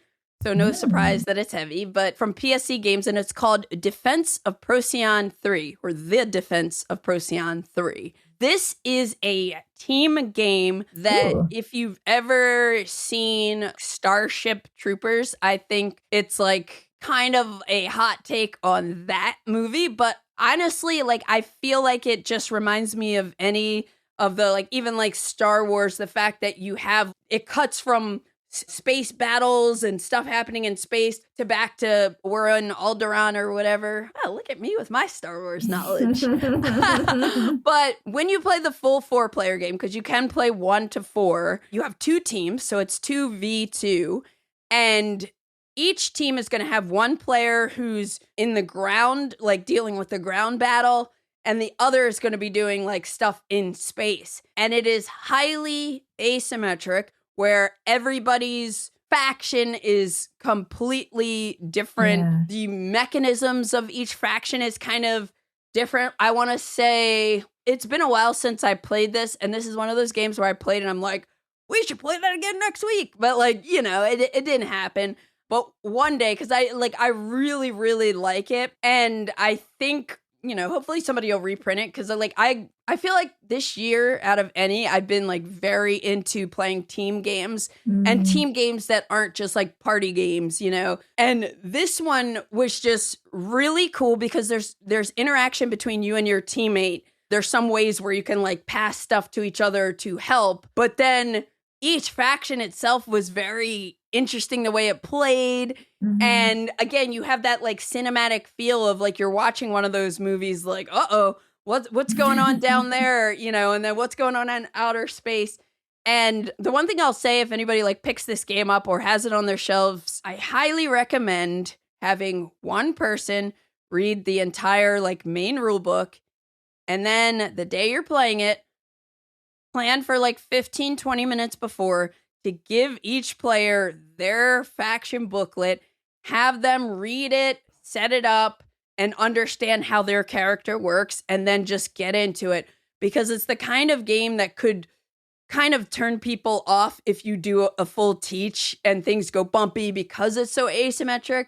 Yeah. And that's what the David Turtsey teaching approach is, and we did it, and we had a fantastic time. But I know one of my friends who played with me, he was saying like when he played it previously, he just like he did the full teach and it did not go well. So if you want to have the best possible experience with it, definitely don't like teach everybody every single faction. Like give them their book, you know, explain what you're doing as you do it, and then just play it a bunch of times and try every role. But I liked it a lot. I think it's a kind of a hidden gem, you know, obviously like with the asymmetric factions, it's hard to get into. With a team game that's probably best at the 2v2. Although my friend Tim did end up buying it after, and I think he four-handed soloed it. Wow. Yeah. That's huge. Yeah. You'll figure out how each one works if you do it that way. Yeah. Do you like games with like asymmetric factions? I do. It's a cooperative game, but we just started playing Mythwind. Mythwind has I've heard of it. Different roles, and you do very different things on your turn, and you just kind of like, it's a very casual game. But yeah, I was playing one character and my husband was doing something totally different. And I was like, have fun over there, buddy. I know how I work. I don't know how you work, you know. But yeah, it's really fun. Oh, yeah, you might like this then. Okay. I'll probably have to, like, I know there are some videos, like Monique and Naveen, I think, from Before You Play, did a 2-player playthrough of it, which now that I've played it, I could probably check out. But I don't know, it's a really, really cool team game, is what I'm trying to say. Team game with asymmetric factions, and it works really, really well. So that's my number 7, Defence of Procyon III. Fantastic. So my number 6 is a game I mentioned earlier, actually. It's called ERA, all capitals ERA. Yeah. Every player is going to essentially have their own deck. It has been designed to have your own stuff for your historical periods. So I might have like the like space race, like Russian deck, and then I'll be fighting my husband who's playing the Neanderthals or something like that. So it's like a little snapshot of a historical moment. You might be playing kind of pyramids kind of time where you're out in the desert. And so every player has that deck, and you've got your cards, but you also pass your opponent things that they put into their deck that you will then play out and might encounter. Interesting. That's the way that the decks kind of come together in this way. And when you're playing on your turn, you'll deal out a certain number of cards, and you will choose what you want to do with the cards, but you can't look at them first. So you kind of allocate them to different decks. So I'm going to put 4 cards into my purchasing deck. I'm going to put 2 cards into my defense deck over here, and I'm going to flip over the remaining cards in my hand and use them to build. And whatever I don't spend, I have to put into my discard pile. So I'm building out different systems that pair together to gain resources. So you're kind of building a tableau for resource management. You're gaining victory points. And there's 2 ways to win, which is essentially attacking your opponent enough, 3 destruction tokens. And then the other way is to get 15 victory points or progress points. So you can kind of go about it. 2 different ways, but your games are pretty fast. It's like a half-hour game. Ooh. And I like the way the system works. I like all the different historical decks. It's just a really cool hand management game that has a lot of longevity, and the plays are... You mentioned earlier, don't count yourself out until the very final moment. Yes. You're talking about the trophy game? Yes, the pet game. The trophies. Yes. That's this game.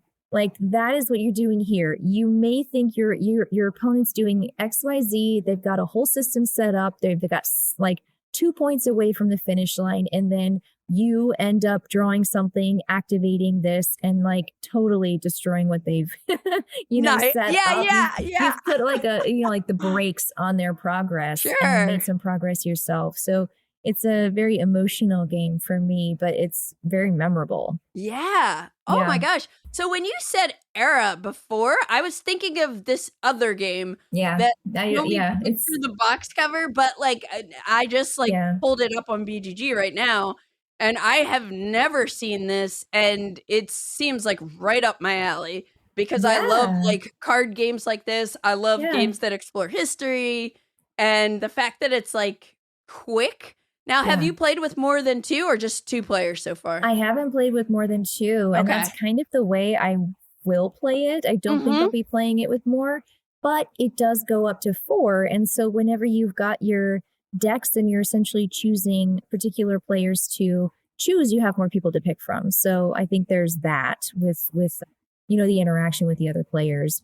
But I like it as a duel. I like it as a duel so much. Yeah. Super. That is great. So that is Era. Era all by caps. Steve Easton. Yeah, all caps. Yeah. Very cool, because I did not know about that.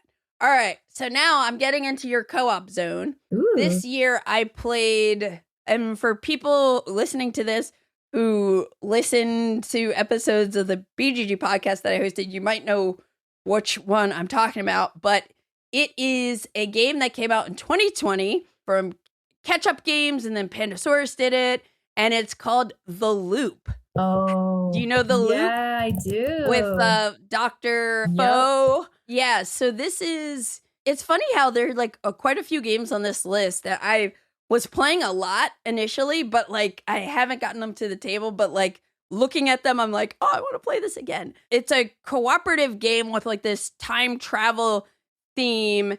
And you have a board that has 7 different eras, and then you have these tokens on the board that you're trying to manipulate. I wish I could remember what were they called, but you're playing cards essentially, and you're manipulating pieces on the board to try to close off these rifts or something like that. I love the color scheme. I love the different characters. I now finally have all of the expansions for it, but you're playing like different missions. It was just something that I missed in 2020. Like a lot of us missed a lot of games in 2020. It's from the designers Maxime Romberg and Theo Rivera. The Loop, I just fell in love with it this year. I have my copy is fully pimped out because it's got these chunky character tiles that you make, and someone on Etsy makes stickers that you could put on them.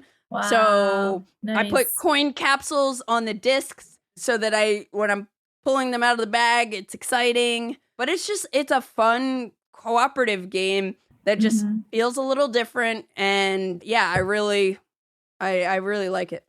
So I need to return to it because I think it was like a couple years back I played half of a game at a convention. And so it just totally captures the cooperative. It's got that cool dice cube tower in the center. Oh yeah, I forgot about the cube tower. How did I forget to mention that? It's yes. Cool. And like the theme is there, and like you say, the colors. It's just a really cool, unique game. Yeah. I think probably deserves a revisit. Yeah, yes, totally. Loop back around to that. So in 2026, we're going to get back to co-op.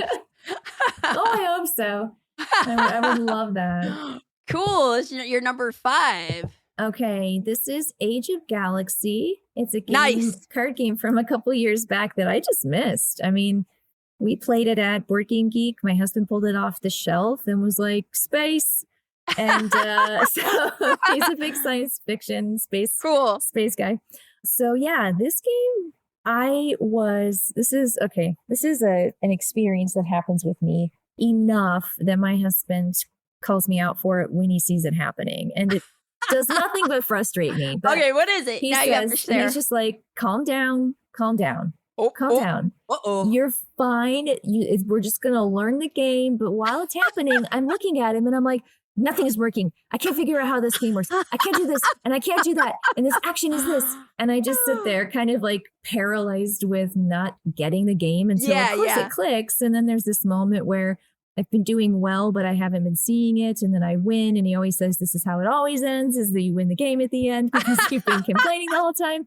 So I did that with Age of Galaxy. And then only upon reflection and thinking about our play and wanting to buy it so I can play it again, I was like, this game is so clever. It's got a card system where you only get your cards in the beginning of the game, and then those are the only cards you get to have the whole game. And I was like, that is a wild pitch for such a heavy game. I mean, it's kind of in that medium weight, game. It's a 60-minute game. Yeah. But it's so clever with your actions. It's like this pocket-sized 4X game. And you have to have factions if you want to score your victory points for a particular faction that you are the majority in.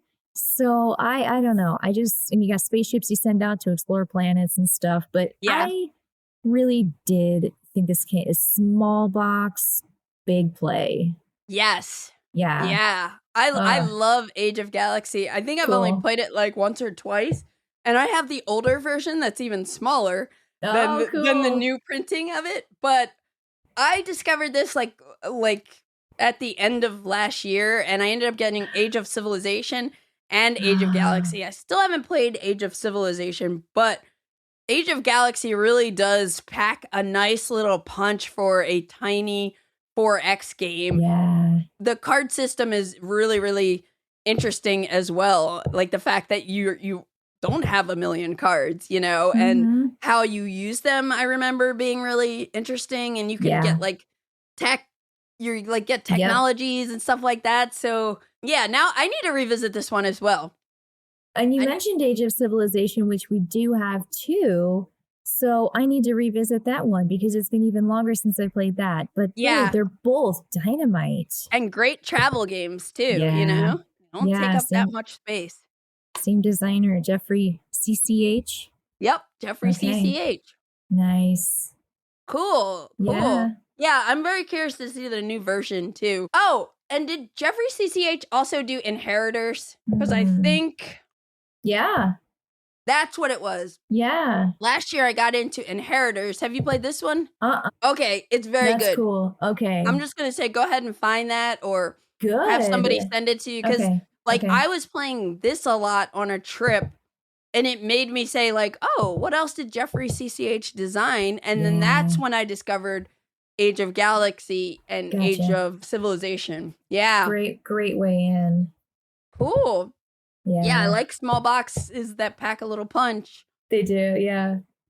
What about yours? Cool. Yeah, my number 5, we're going to stay in space here. Nice. And okay. It is a game that came out in 2021, and it's called Imperium the Contention. Ooh. I want to say it was like probably crowdfunded, and it's been sort of out of print, I think, for a while. The designer, Gary Duretsky, he's also like one of the designers of the Slay the Spire board game. So I think it's his publishing company, Contention Games, that made Imperium the Contention. And this is actually really funny to come up after Age of Galaxy, because this is also a 4X game, space game that is kind of stripped down and does not take that long to play, about like 2 hours, and it's a card game. You play as a faction. You have a deck of cards. They have a lot of pre-constructed decks, but when you get further along, you can make your own decks and everything, because there are like tons of cards. But I think there were 2 different ways you can win. Either getting a number of like control points, more or less, but you're exploring the board, and the board is made up of these bigger, like large-sized cards, and you're trying to like control territories, but then there's also, I think you can like kill one of your opponents or something to win. So I like any games that have multiple ways that you can win, because it kind of keeps you on your toes, and you just like never know what's going to happen. So this is a game I played a couple times this year, and for the first time this year, and I want to play it more. Like I really like it. I love like LCG filling card games. I like the 4X tension that it has, and the different factions are really interesting too. Nice. I hope there's a new Kickstarter for it at some point, or something, because I think it's really good. That's awesome. Imperium the Contention. You're number 4. Well, I'm taking us back in time again. We're going out of space. My number 4 is I want to say, like, it's not a solo game, but it's BGG says it's best solo. Okay. But it's not my way of playing it, because I obviously play with my husband. So the game is called the Anarchy, and it's the Bobby Hill worker allocation 2 board setup that follows up from Hadrian's Wall. So this is like a biggie. It's one of those games, if you like, Hadrian's Wall is a lot, and then this one's even more. So if you want like a little it's a bit, flip and write also. There's some decks you flip, but it's pretty much just marking on your board when you accomplish things by paying resources, and your resources are workers. You've got different workers that do different jobs, and they go out to your boards. The really cool thing is that you will build up your castle. And in this one, you've got like an actual 3D castle with dice that become your moat and your walls and your gates and your towers. Cool. And then every individual has things that they have to fight against. So they have to prepare for their own siege, and then they go and siege another castle at the same time. So there's one that both players are essentially trying to go for, and you can move down the track at the same time. But you're getting tech, and you're filling out 4 different tracks on your right board that allow you to gain more and more stuff. There's like a mini game inside of the game where you flip over your own personal deck, and there are 6 games that you could be playing one of at any given time, but the cards are 6-fold. I mean, it's a really great purpose of cards. Yeah. And so you just kind of like prep for your round. You have 5 rounds, and then the main game is the actions of you sitting there with all your stuff going, I'm going to send this guy here, I'm going to do that guy, I'm going to get that wood, and it gives me this thing, I'm going to get that one, I'm going to get that thing, I'm going to get that bread. And so, you just kind of like do a solitaire side-by-side is what we call it, a solo side-by-side. But it's fun. It's really fun. It's the puzzly feature that I really enjoy, because you play it and you're just like, am I being as efficient as I can be to get the cool chains, to get to this and get to that and get to this. So that's got the get-ems that I really enjoy. Very cool. Yeah, I don't know if I've ever seen this, the Anarchy, but I have played Hadrian's Wall, and I liked it. It's like cool. That, but more. more and more complex, I think. Yeah. But in a good way. Like, it doesn't feel like it's unnecessary. Everything really fits together quite well, and it feels more personal. I think everyone's game in the Anarchy is a little bit more yours. If that makes sense. Yeah. Awesome. I'll have to try that one too. See, this is why I knew you would be the perfect person to do this episode with me, because I'm like, oh, throw a little heavier one in there. Yeah. Speaking of heavy, I'm going to take us back to space for a minute here. Can't leave.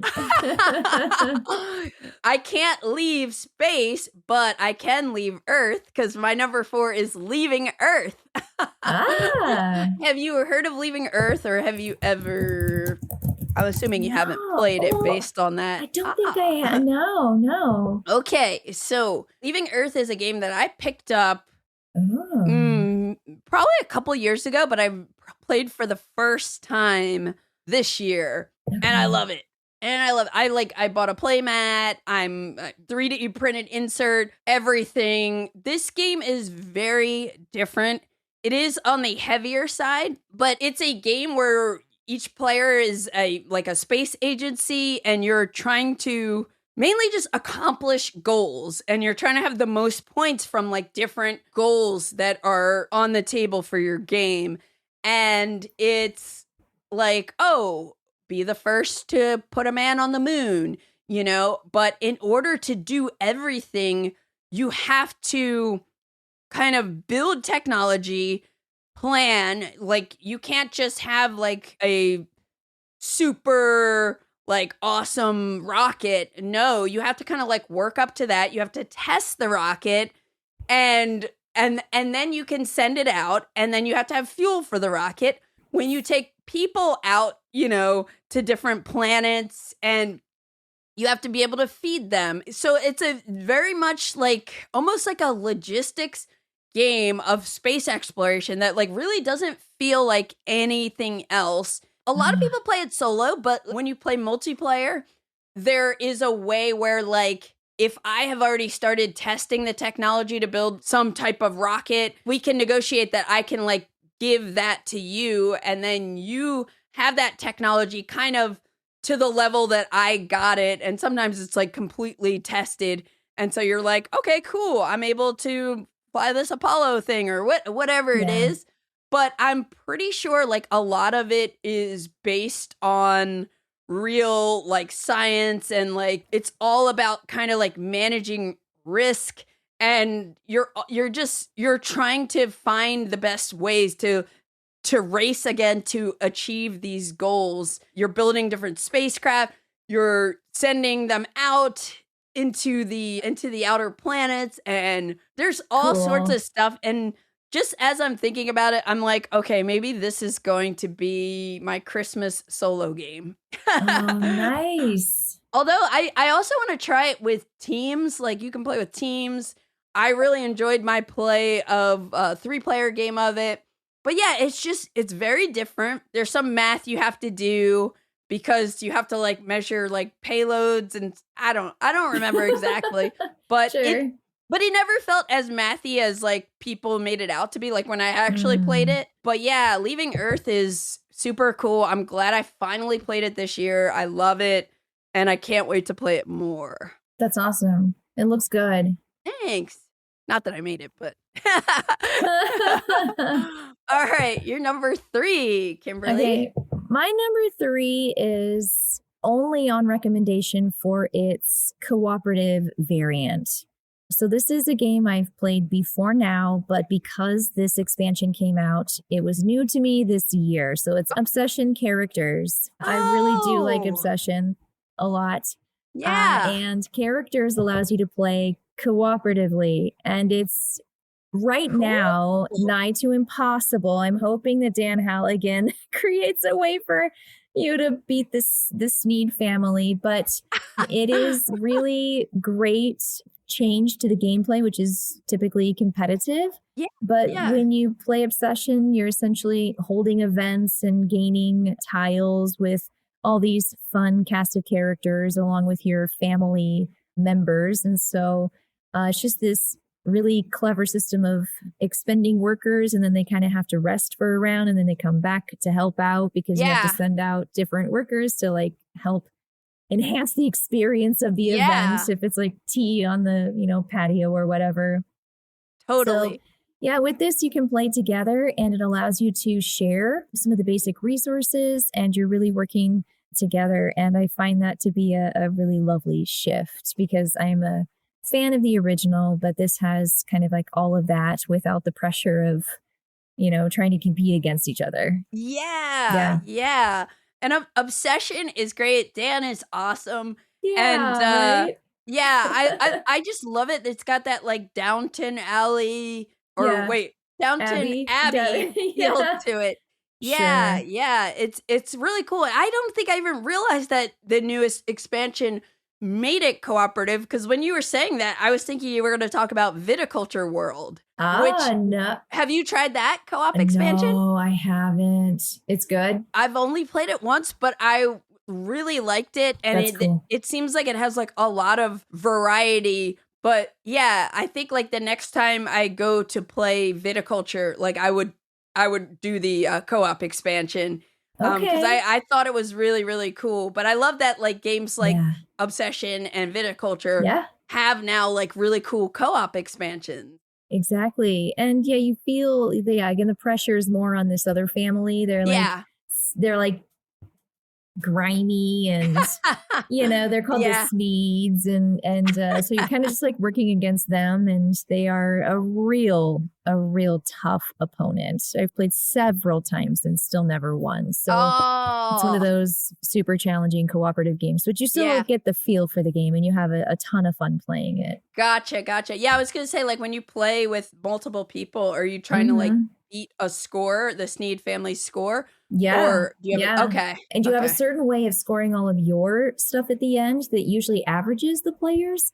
Gotcha. So you're kind of like our average score on this thing versus the other family that you're essentially playing against. And gotcha. They eat up so much victory points, so many. It's just, it's hard. It is so hard, but it's really delightful. Cool. Yeah, I think with Viticulture World, if I remember correctly, again, I only played one scenario, but I think we all had to get to 20 points. So, that triggers the end of the competitive game, but we all had to make sure that we got to 20 points. But meanwhile, you have all this other cool stuff and these like different components and different way you do things. Yeah, I forget the other ways in which you could interact with your team since it's co-op, but I thought it was really good. And I like that the box, like that we had only tried like one type of scenario and then there's like a bunch of other stuff in there. So I have to revisit it at some point. Yeah. But that is cool to know about Obsession. And it's called Characters. Yeah. Cool. Yeah. It gets more in the expansion, but the one element that, I wanted to focus on was the cooperative. Yeah. Sweet. Okay, my number 3 is a game that I think I've been curious about for a bit, and I've found a copy secondhand, and it's a game that has been re-implemented multiple times, and it's called Iwari. Iwari is the newest printing, I guess Iwari, because it was previously called like Web of Power, and I think that was the original version. Then it was like China, and then Thundergriff China? Games. I have China. Okay, you know China. That's great. Okay, Iwari is a re-implementation of that. Okay. That Thundergriff Games put out in 2020. Gotcha. Plays with 1 to 6 players. And the version I have has like a ton of maps, like different maps you can play. But I played this for the first time on my con crawl at AmandaCon, and I played it 5 times there. Oh, and I'm like, gosh. it plays, it's like a very clean design with some weird scoring, but weird in an interesting way. Okay. It's card driven, so you have hand of cards, and the cards match the colors of the terrain on the board. So, and there's like a very famous like 3-2-1 rule where each of your turns you can play a max of 3 cards, because two matching cards of one color can be a wild of any other color. So you can play a max of 3 cards to put a max of 2 of your pieces down, in a max of 1 region. So if you remember that, like you'll remember how the turn works, but you're essentially putting these tents on the board, and then you also have totem pieces. And I like the, like, just the elegance and the, like, simplicity that, like, it doesn't matter which piece. I could put 1 tent, I could put 1 totem, I can only put 2 pieces, and they all have to be in 1 region, you know? So you're only ever engaging with 1 region. But when the deck of cards runs out, and, like, after you spend your cards, you're going to draw cards, there's a little card market, so you could take face-up cards, but everybody knows what you have, but you also know what you're getting, or you could take cards from the deck. When the deck of cards runs out the first time, you score tents, and tents score with the area majority scoring of, if there are, let's say it's a region that has 5 spaces, and 1 player has 3 pieces, and then there's only 1 other player in there, and they're in the other 2 regions, well, the player who has the most tents there scores 1 point per tent present there. So in that example, if you're following, would be first place would get 5 points, but then the second place would get the amount of tents that the first place winner has. So they had 3, so then you would get 3. And they're different size regions, and, you know, that all varies. But the other thing that scores is these totems. And the totems only score at the end of the game. The tents score twice. So basically, when you go through the deck twice, that's the end of the game. So it's like, this is a zippy game, like less than an hour. Very, very thinky. But the totems score in a weird way because all of the places you can place a totem are on the border of 2 regions. So you're going to go through each area, and you have to have the majority of totem pieces in 2 areas to score them, in which case you score like both totem pieces. There's no point in me explaining this. It's kind of confusing until you just play it, but it's awesome. It's just so that's so awesome. Good to hear. Yeah, I really, really love it. Yeah, so have you played China? Yeah, I have it behind me. I've got like the 3. It's like from Uber Play from ages ago, China, California, Hansa. There's just a bunch of games that I just have on my shelf back here. Old school goodies. Yeah, old school goodies. Yeah. Nice. But that does, and I know it's not the same, but as I was looking at the board and hearing your explanation of everything, it's just kind of reminded me of Ethnos, the 2nd edition that came out this year. Because I'm a massive fan of Ethnos, the original, and then they did the release. I know, right? Yeah. It's the cards and then like the area control out there. Yeah. It's really good. So that was one of my first loves in the board game world, Ethnos. Stop it. Yeah. That's not true. It's so cool. It's such a good game. Yeah. Oh my gosh. Okay. Yeah. That's amazing. I had it early on, and I just love it. Like the card play, I love area influence scoring, and it's great. And the timing of when that like 3rd dragon pops up or whatever. Great stuff. Anyways, what is your number 2? My number 2 is a game that came out in 2023 and we just played this year. It's the Ticket to Ride Legacy Legends of the West. Ooh. So Ticket to Ride's been kind of one of those, you know, trio games of the entry-level games. Never one that I was like, you know, I mean, I played a lot of it, but I wasn't like, you know, this is my favorite game. Right. And then we kind of just kept putting it off and finally found a time where we do our legacy games with our 3 players. Yeah.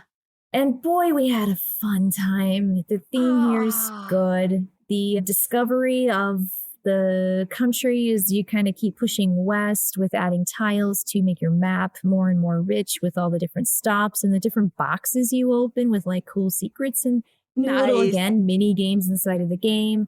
It was really quite fun. So for me, it was just a pretty memorable experience and a nice way to revisit Ticket to Ride in a slightly new way, but still, you know, having a grand old time with the system where you just lay track, where you play cards or you draw cards because you're wanting to lay track. That's pretty much all you do on your turn. It's like, you know, 2 choices. Or I guess you get contracts is the 3rd thing you could do on your turn. But there's a little bit of press your luck here with when people are going to go out and in the game, and it happens pretty fast. but the way that they've got the bonuses and the kind of legacy take on this was pretty thoughtful. Yeah, Awesome. Rob Daviau, Matt Leacock, Alan Moon. I mean, yeah. So those fellas know what they're doing. A little bit. It was a nice treat for this year. Awesome. Yeah, I've not heard a bad thing about that Ticket to Ride Legacy edition. It seems like everyone I know who has like played it and talked to me about it like has really like says it's so much fun. So that's cool. And I don't want to reveal too many secrets because it's something you want to discover, even though it's like it's now going to be 2+ years old. Yeah. But there's stuff, you don't want to, you want to discover on your own. Any legacy game, you want the secrets to be there as long as possible. But I will say it was a real treat. Cool. Okay, cool. Maybe I will actually complete a legacy game in 2026. We'll see. The one coming in for me is Clank Legacy Acquisitions Incorporated 2 Darkest Magic. Okay. That's been sitting on the shelf. Okay. This whole year. Now, I played the first one, Clank Legacy Part 1. Have you? Oh, yeah. Okay, I figured. That's why we have 2. Yeah. We like really enjoyed it. And I'm trying to think if I know anybody who's finished 2 yet or not. I don't know. So I'll listen out for your thoughts on it when you play it. Well, when I do, I'll get a video out for sure because it's highly anticipated by this lady. Awesome.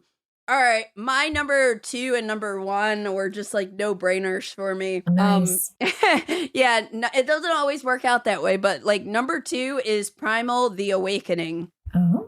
Primal the Awakening is a game from a company called Reggie Games, designed by Tommaso Mondadori and Alberto Parisi.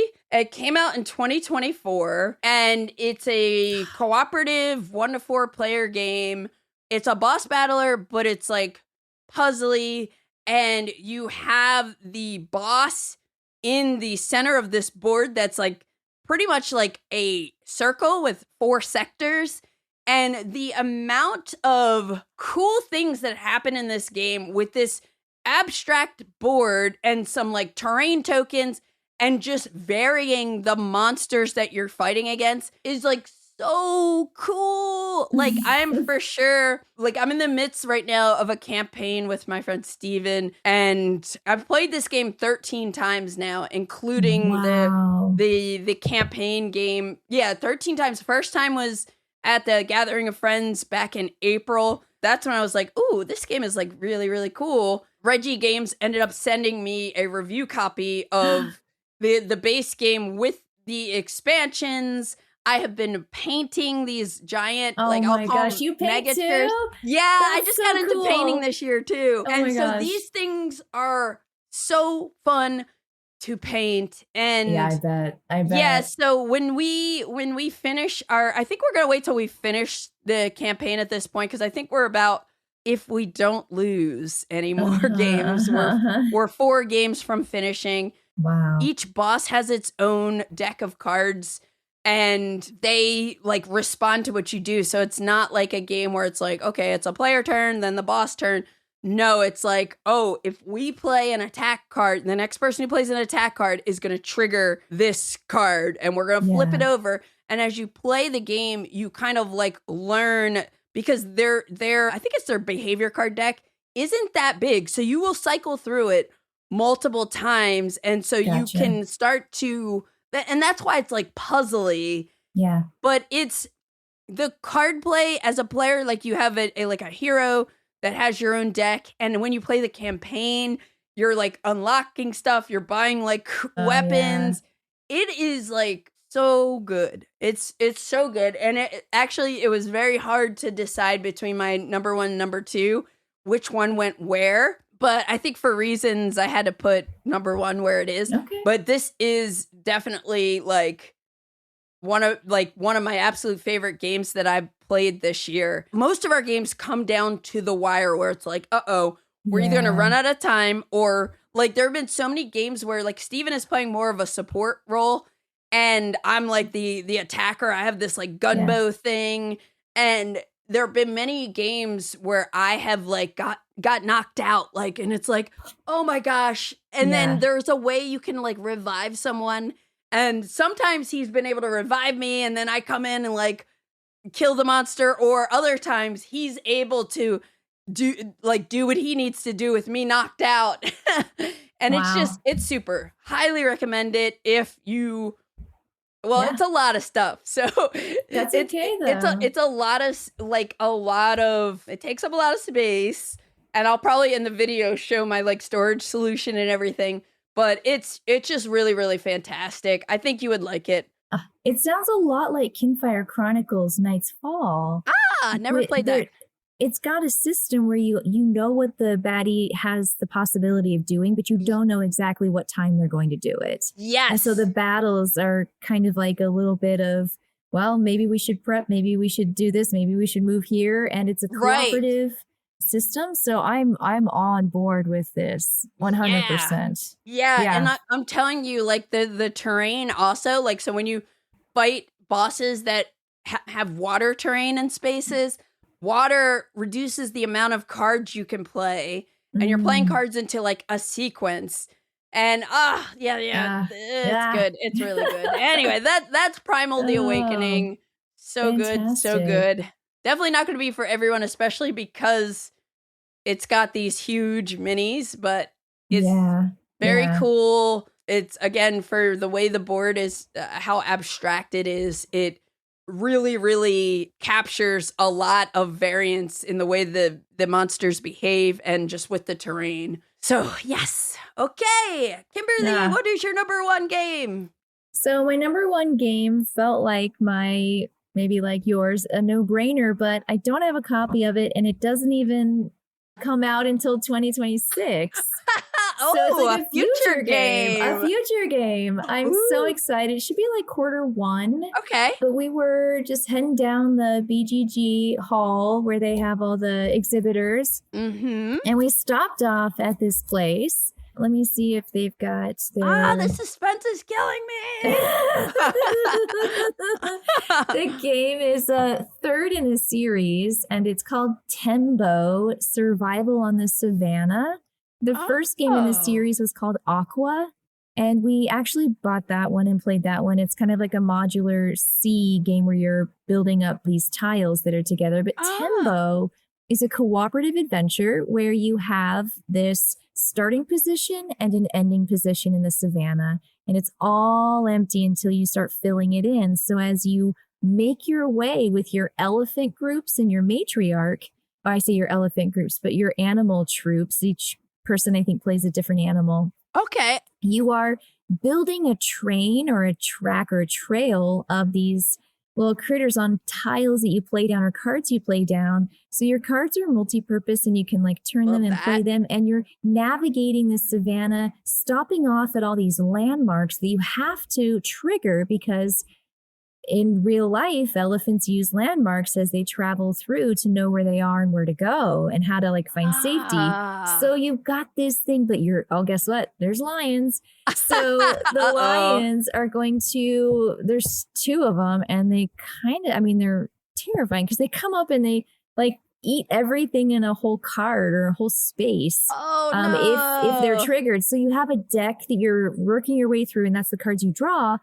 And you could draw a card that triggers the lions that move, or after they eat, then they lay down and they kind of go to sleep for a little bit because they're kind of full. Yeah. But you're trying to get the matriarch to the front and then to the safety spot. And it's hard. We played and we got as far as the demo person said they've ever gotten. It was with me and my husband. But we didn't make it. They ate us.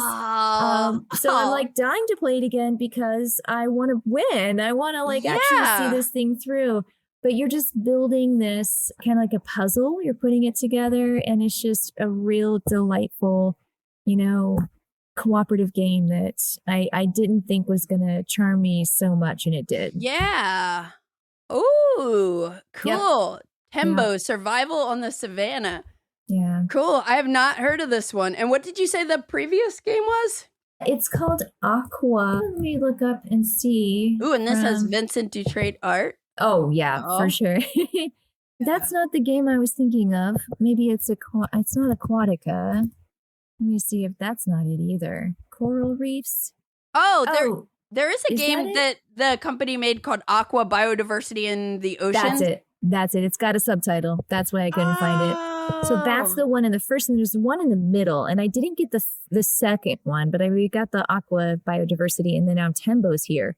And I don't know. They're just kind of part of a series, is the way it was introduced to us. So like a sub-hour game, maybe 45 minutes to play. And the artwork, I mean, dynamite. I really do love a good Vincent Dutrait. Awesome. Yeah, and I have Aqua. That's in my to-play queue. Yeah. Get to it. Cool. I think it's pretty good. Now I know there's this one really blew me away. And that sounds really cool too, like the cooperative aspect of elephants and stopping off that. Cool. Okay. I did have a good time. What's your number one? You're so excited. All right. I love this game. I played it 15 times this year. Ooh. And it's not like a trick-taking game. Okay. It is Black Rose Wars Rebirth. Oh. Have you ever heard of Black Rose Wars at all? Okay.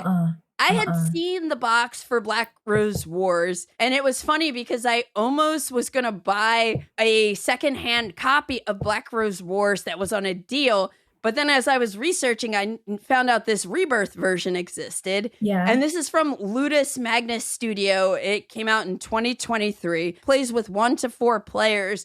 And it's basically a standalone newer version of Black Rose Wars, which came out in 2019.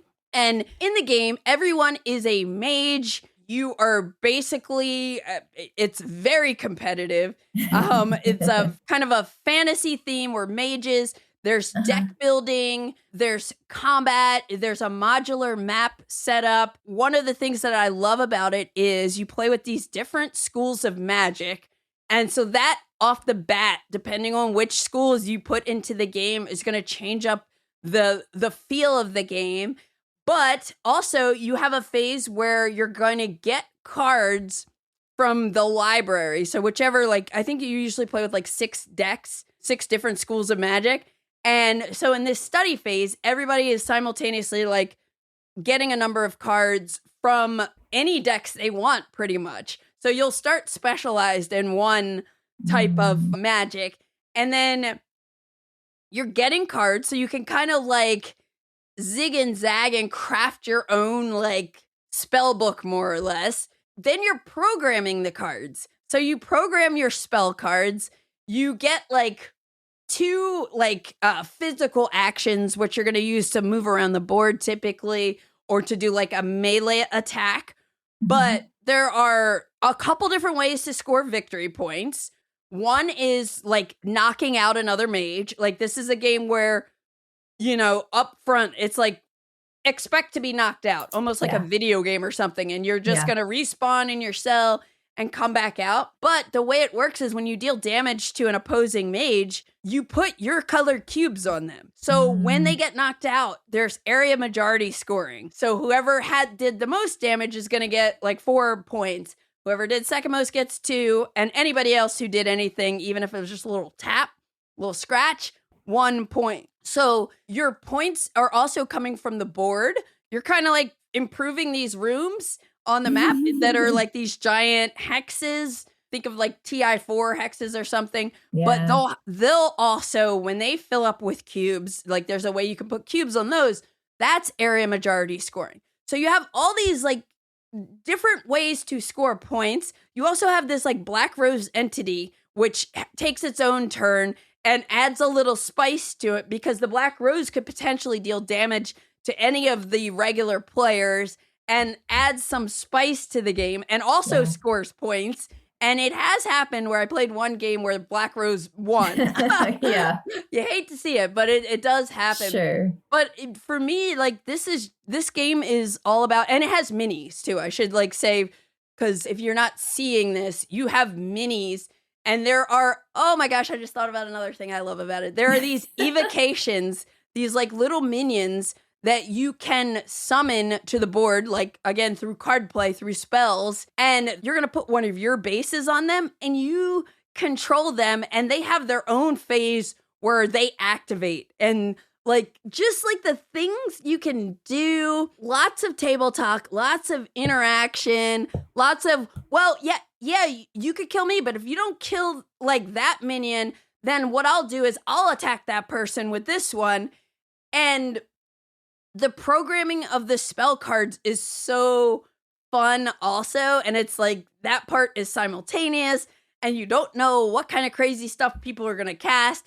And then it's like, oh my gosh, Kimberly, that was so cool. Next study phase, I'm going to draw some cards from that school of magic. Yeah. And then it's like everybody is constantly thinking like, whoa, that was cool, you know? And I had a little spurt where I was getting to play this every week. And somebody who came over for the cruise reunion, he was like, oh yeah, he's like, I'm interested in trying that. And I was like, oh, I can play it again. But we didn't end up playing it because we had 6. But I'm definitely going to get this one back to the table because I did paint a lot of this one too. Very cool. And it's just, I don't know how to describe it, but for somebody like me who's an omni-gamer who likes interaction, and it's just so fun. It's just so fun. And I love the way that each school has its own flair, but you get to decide which cards you're kind of building your spell deck with. And yeah, it's very, very awesome to me, in my opinion. So Black Rose Wars Rebirth, chef's kiss. Nice. Yeah. Fantastic. Great way to end. Yeah. We got to the bottom of our list. I know. Well, Kimberly, I was like, I'm not going to do 2-hour-long podcast episodes, but it has been such a delight talking to you. Thank you so much for kicking it with me for 2 hours. And I loved hearing about games you're playing. And same here. Yeah. My wish list has gotten much bigger after talking to you. I know. No joke. Same. It's same. Oh my gosh. Oh my gosh. Legit, it is interesting. You told me about a lot of stuff where I'm like, oh, that sounds really cool. Yeah. But anyways, before you go, what is the best way for people to follow you and your channel? Oh, so you can just find me at YouTube. I have my channel, Tabletop Tolson. And kind of like you do, I remember hearing in your first episode, you're not big on social media, and I'm not anywhere, so you can't find me. But if you do want to email me, my email is tabletoptolson@gmail.com. So you can always send me a note. I read those, and I look at my comments, and so you can check out my videos there. Awesome. Yeah. Kimberly, well, thanks again. And yes, I am not a fan of social media. I hear you. Not this day and age, but that's great. I love when your videos pop up. Again, like the one that stood out to me was when I saw you covered Railways of the Lost Atlas, and I was like, oh, like I'm pretty sure I've probably seen your videos here and there, but I definitely will be keeping an eye on your channel, and I'm already subscribed. And yeah, awesome. we shall collaborate more. Happy holidays, and I'm looking forward to hearing what you're getting into in 2026. So thank you again. Here. Thank you. You've been listening to the Kickin' It Creative Podcast, produced and edited by Candice Harris. Special thanks to Matt Fonda for editing and mixing our music. Be sure to visit us on the web at kickinitcreative.com and on YouTube for even more Kickin' It Creative content crafted by Candice. Thanks for listening, and happy gaming!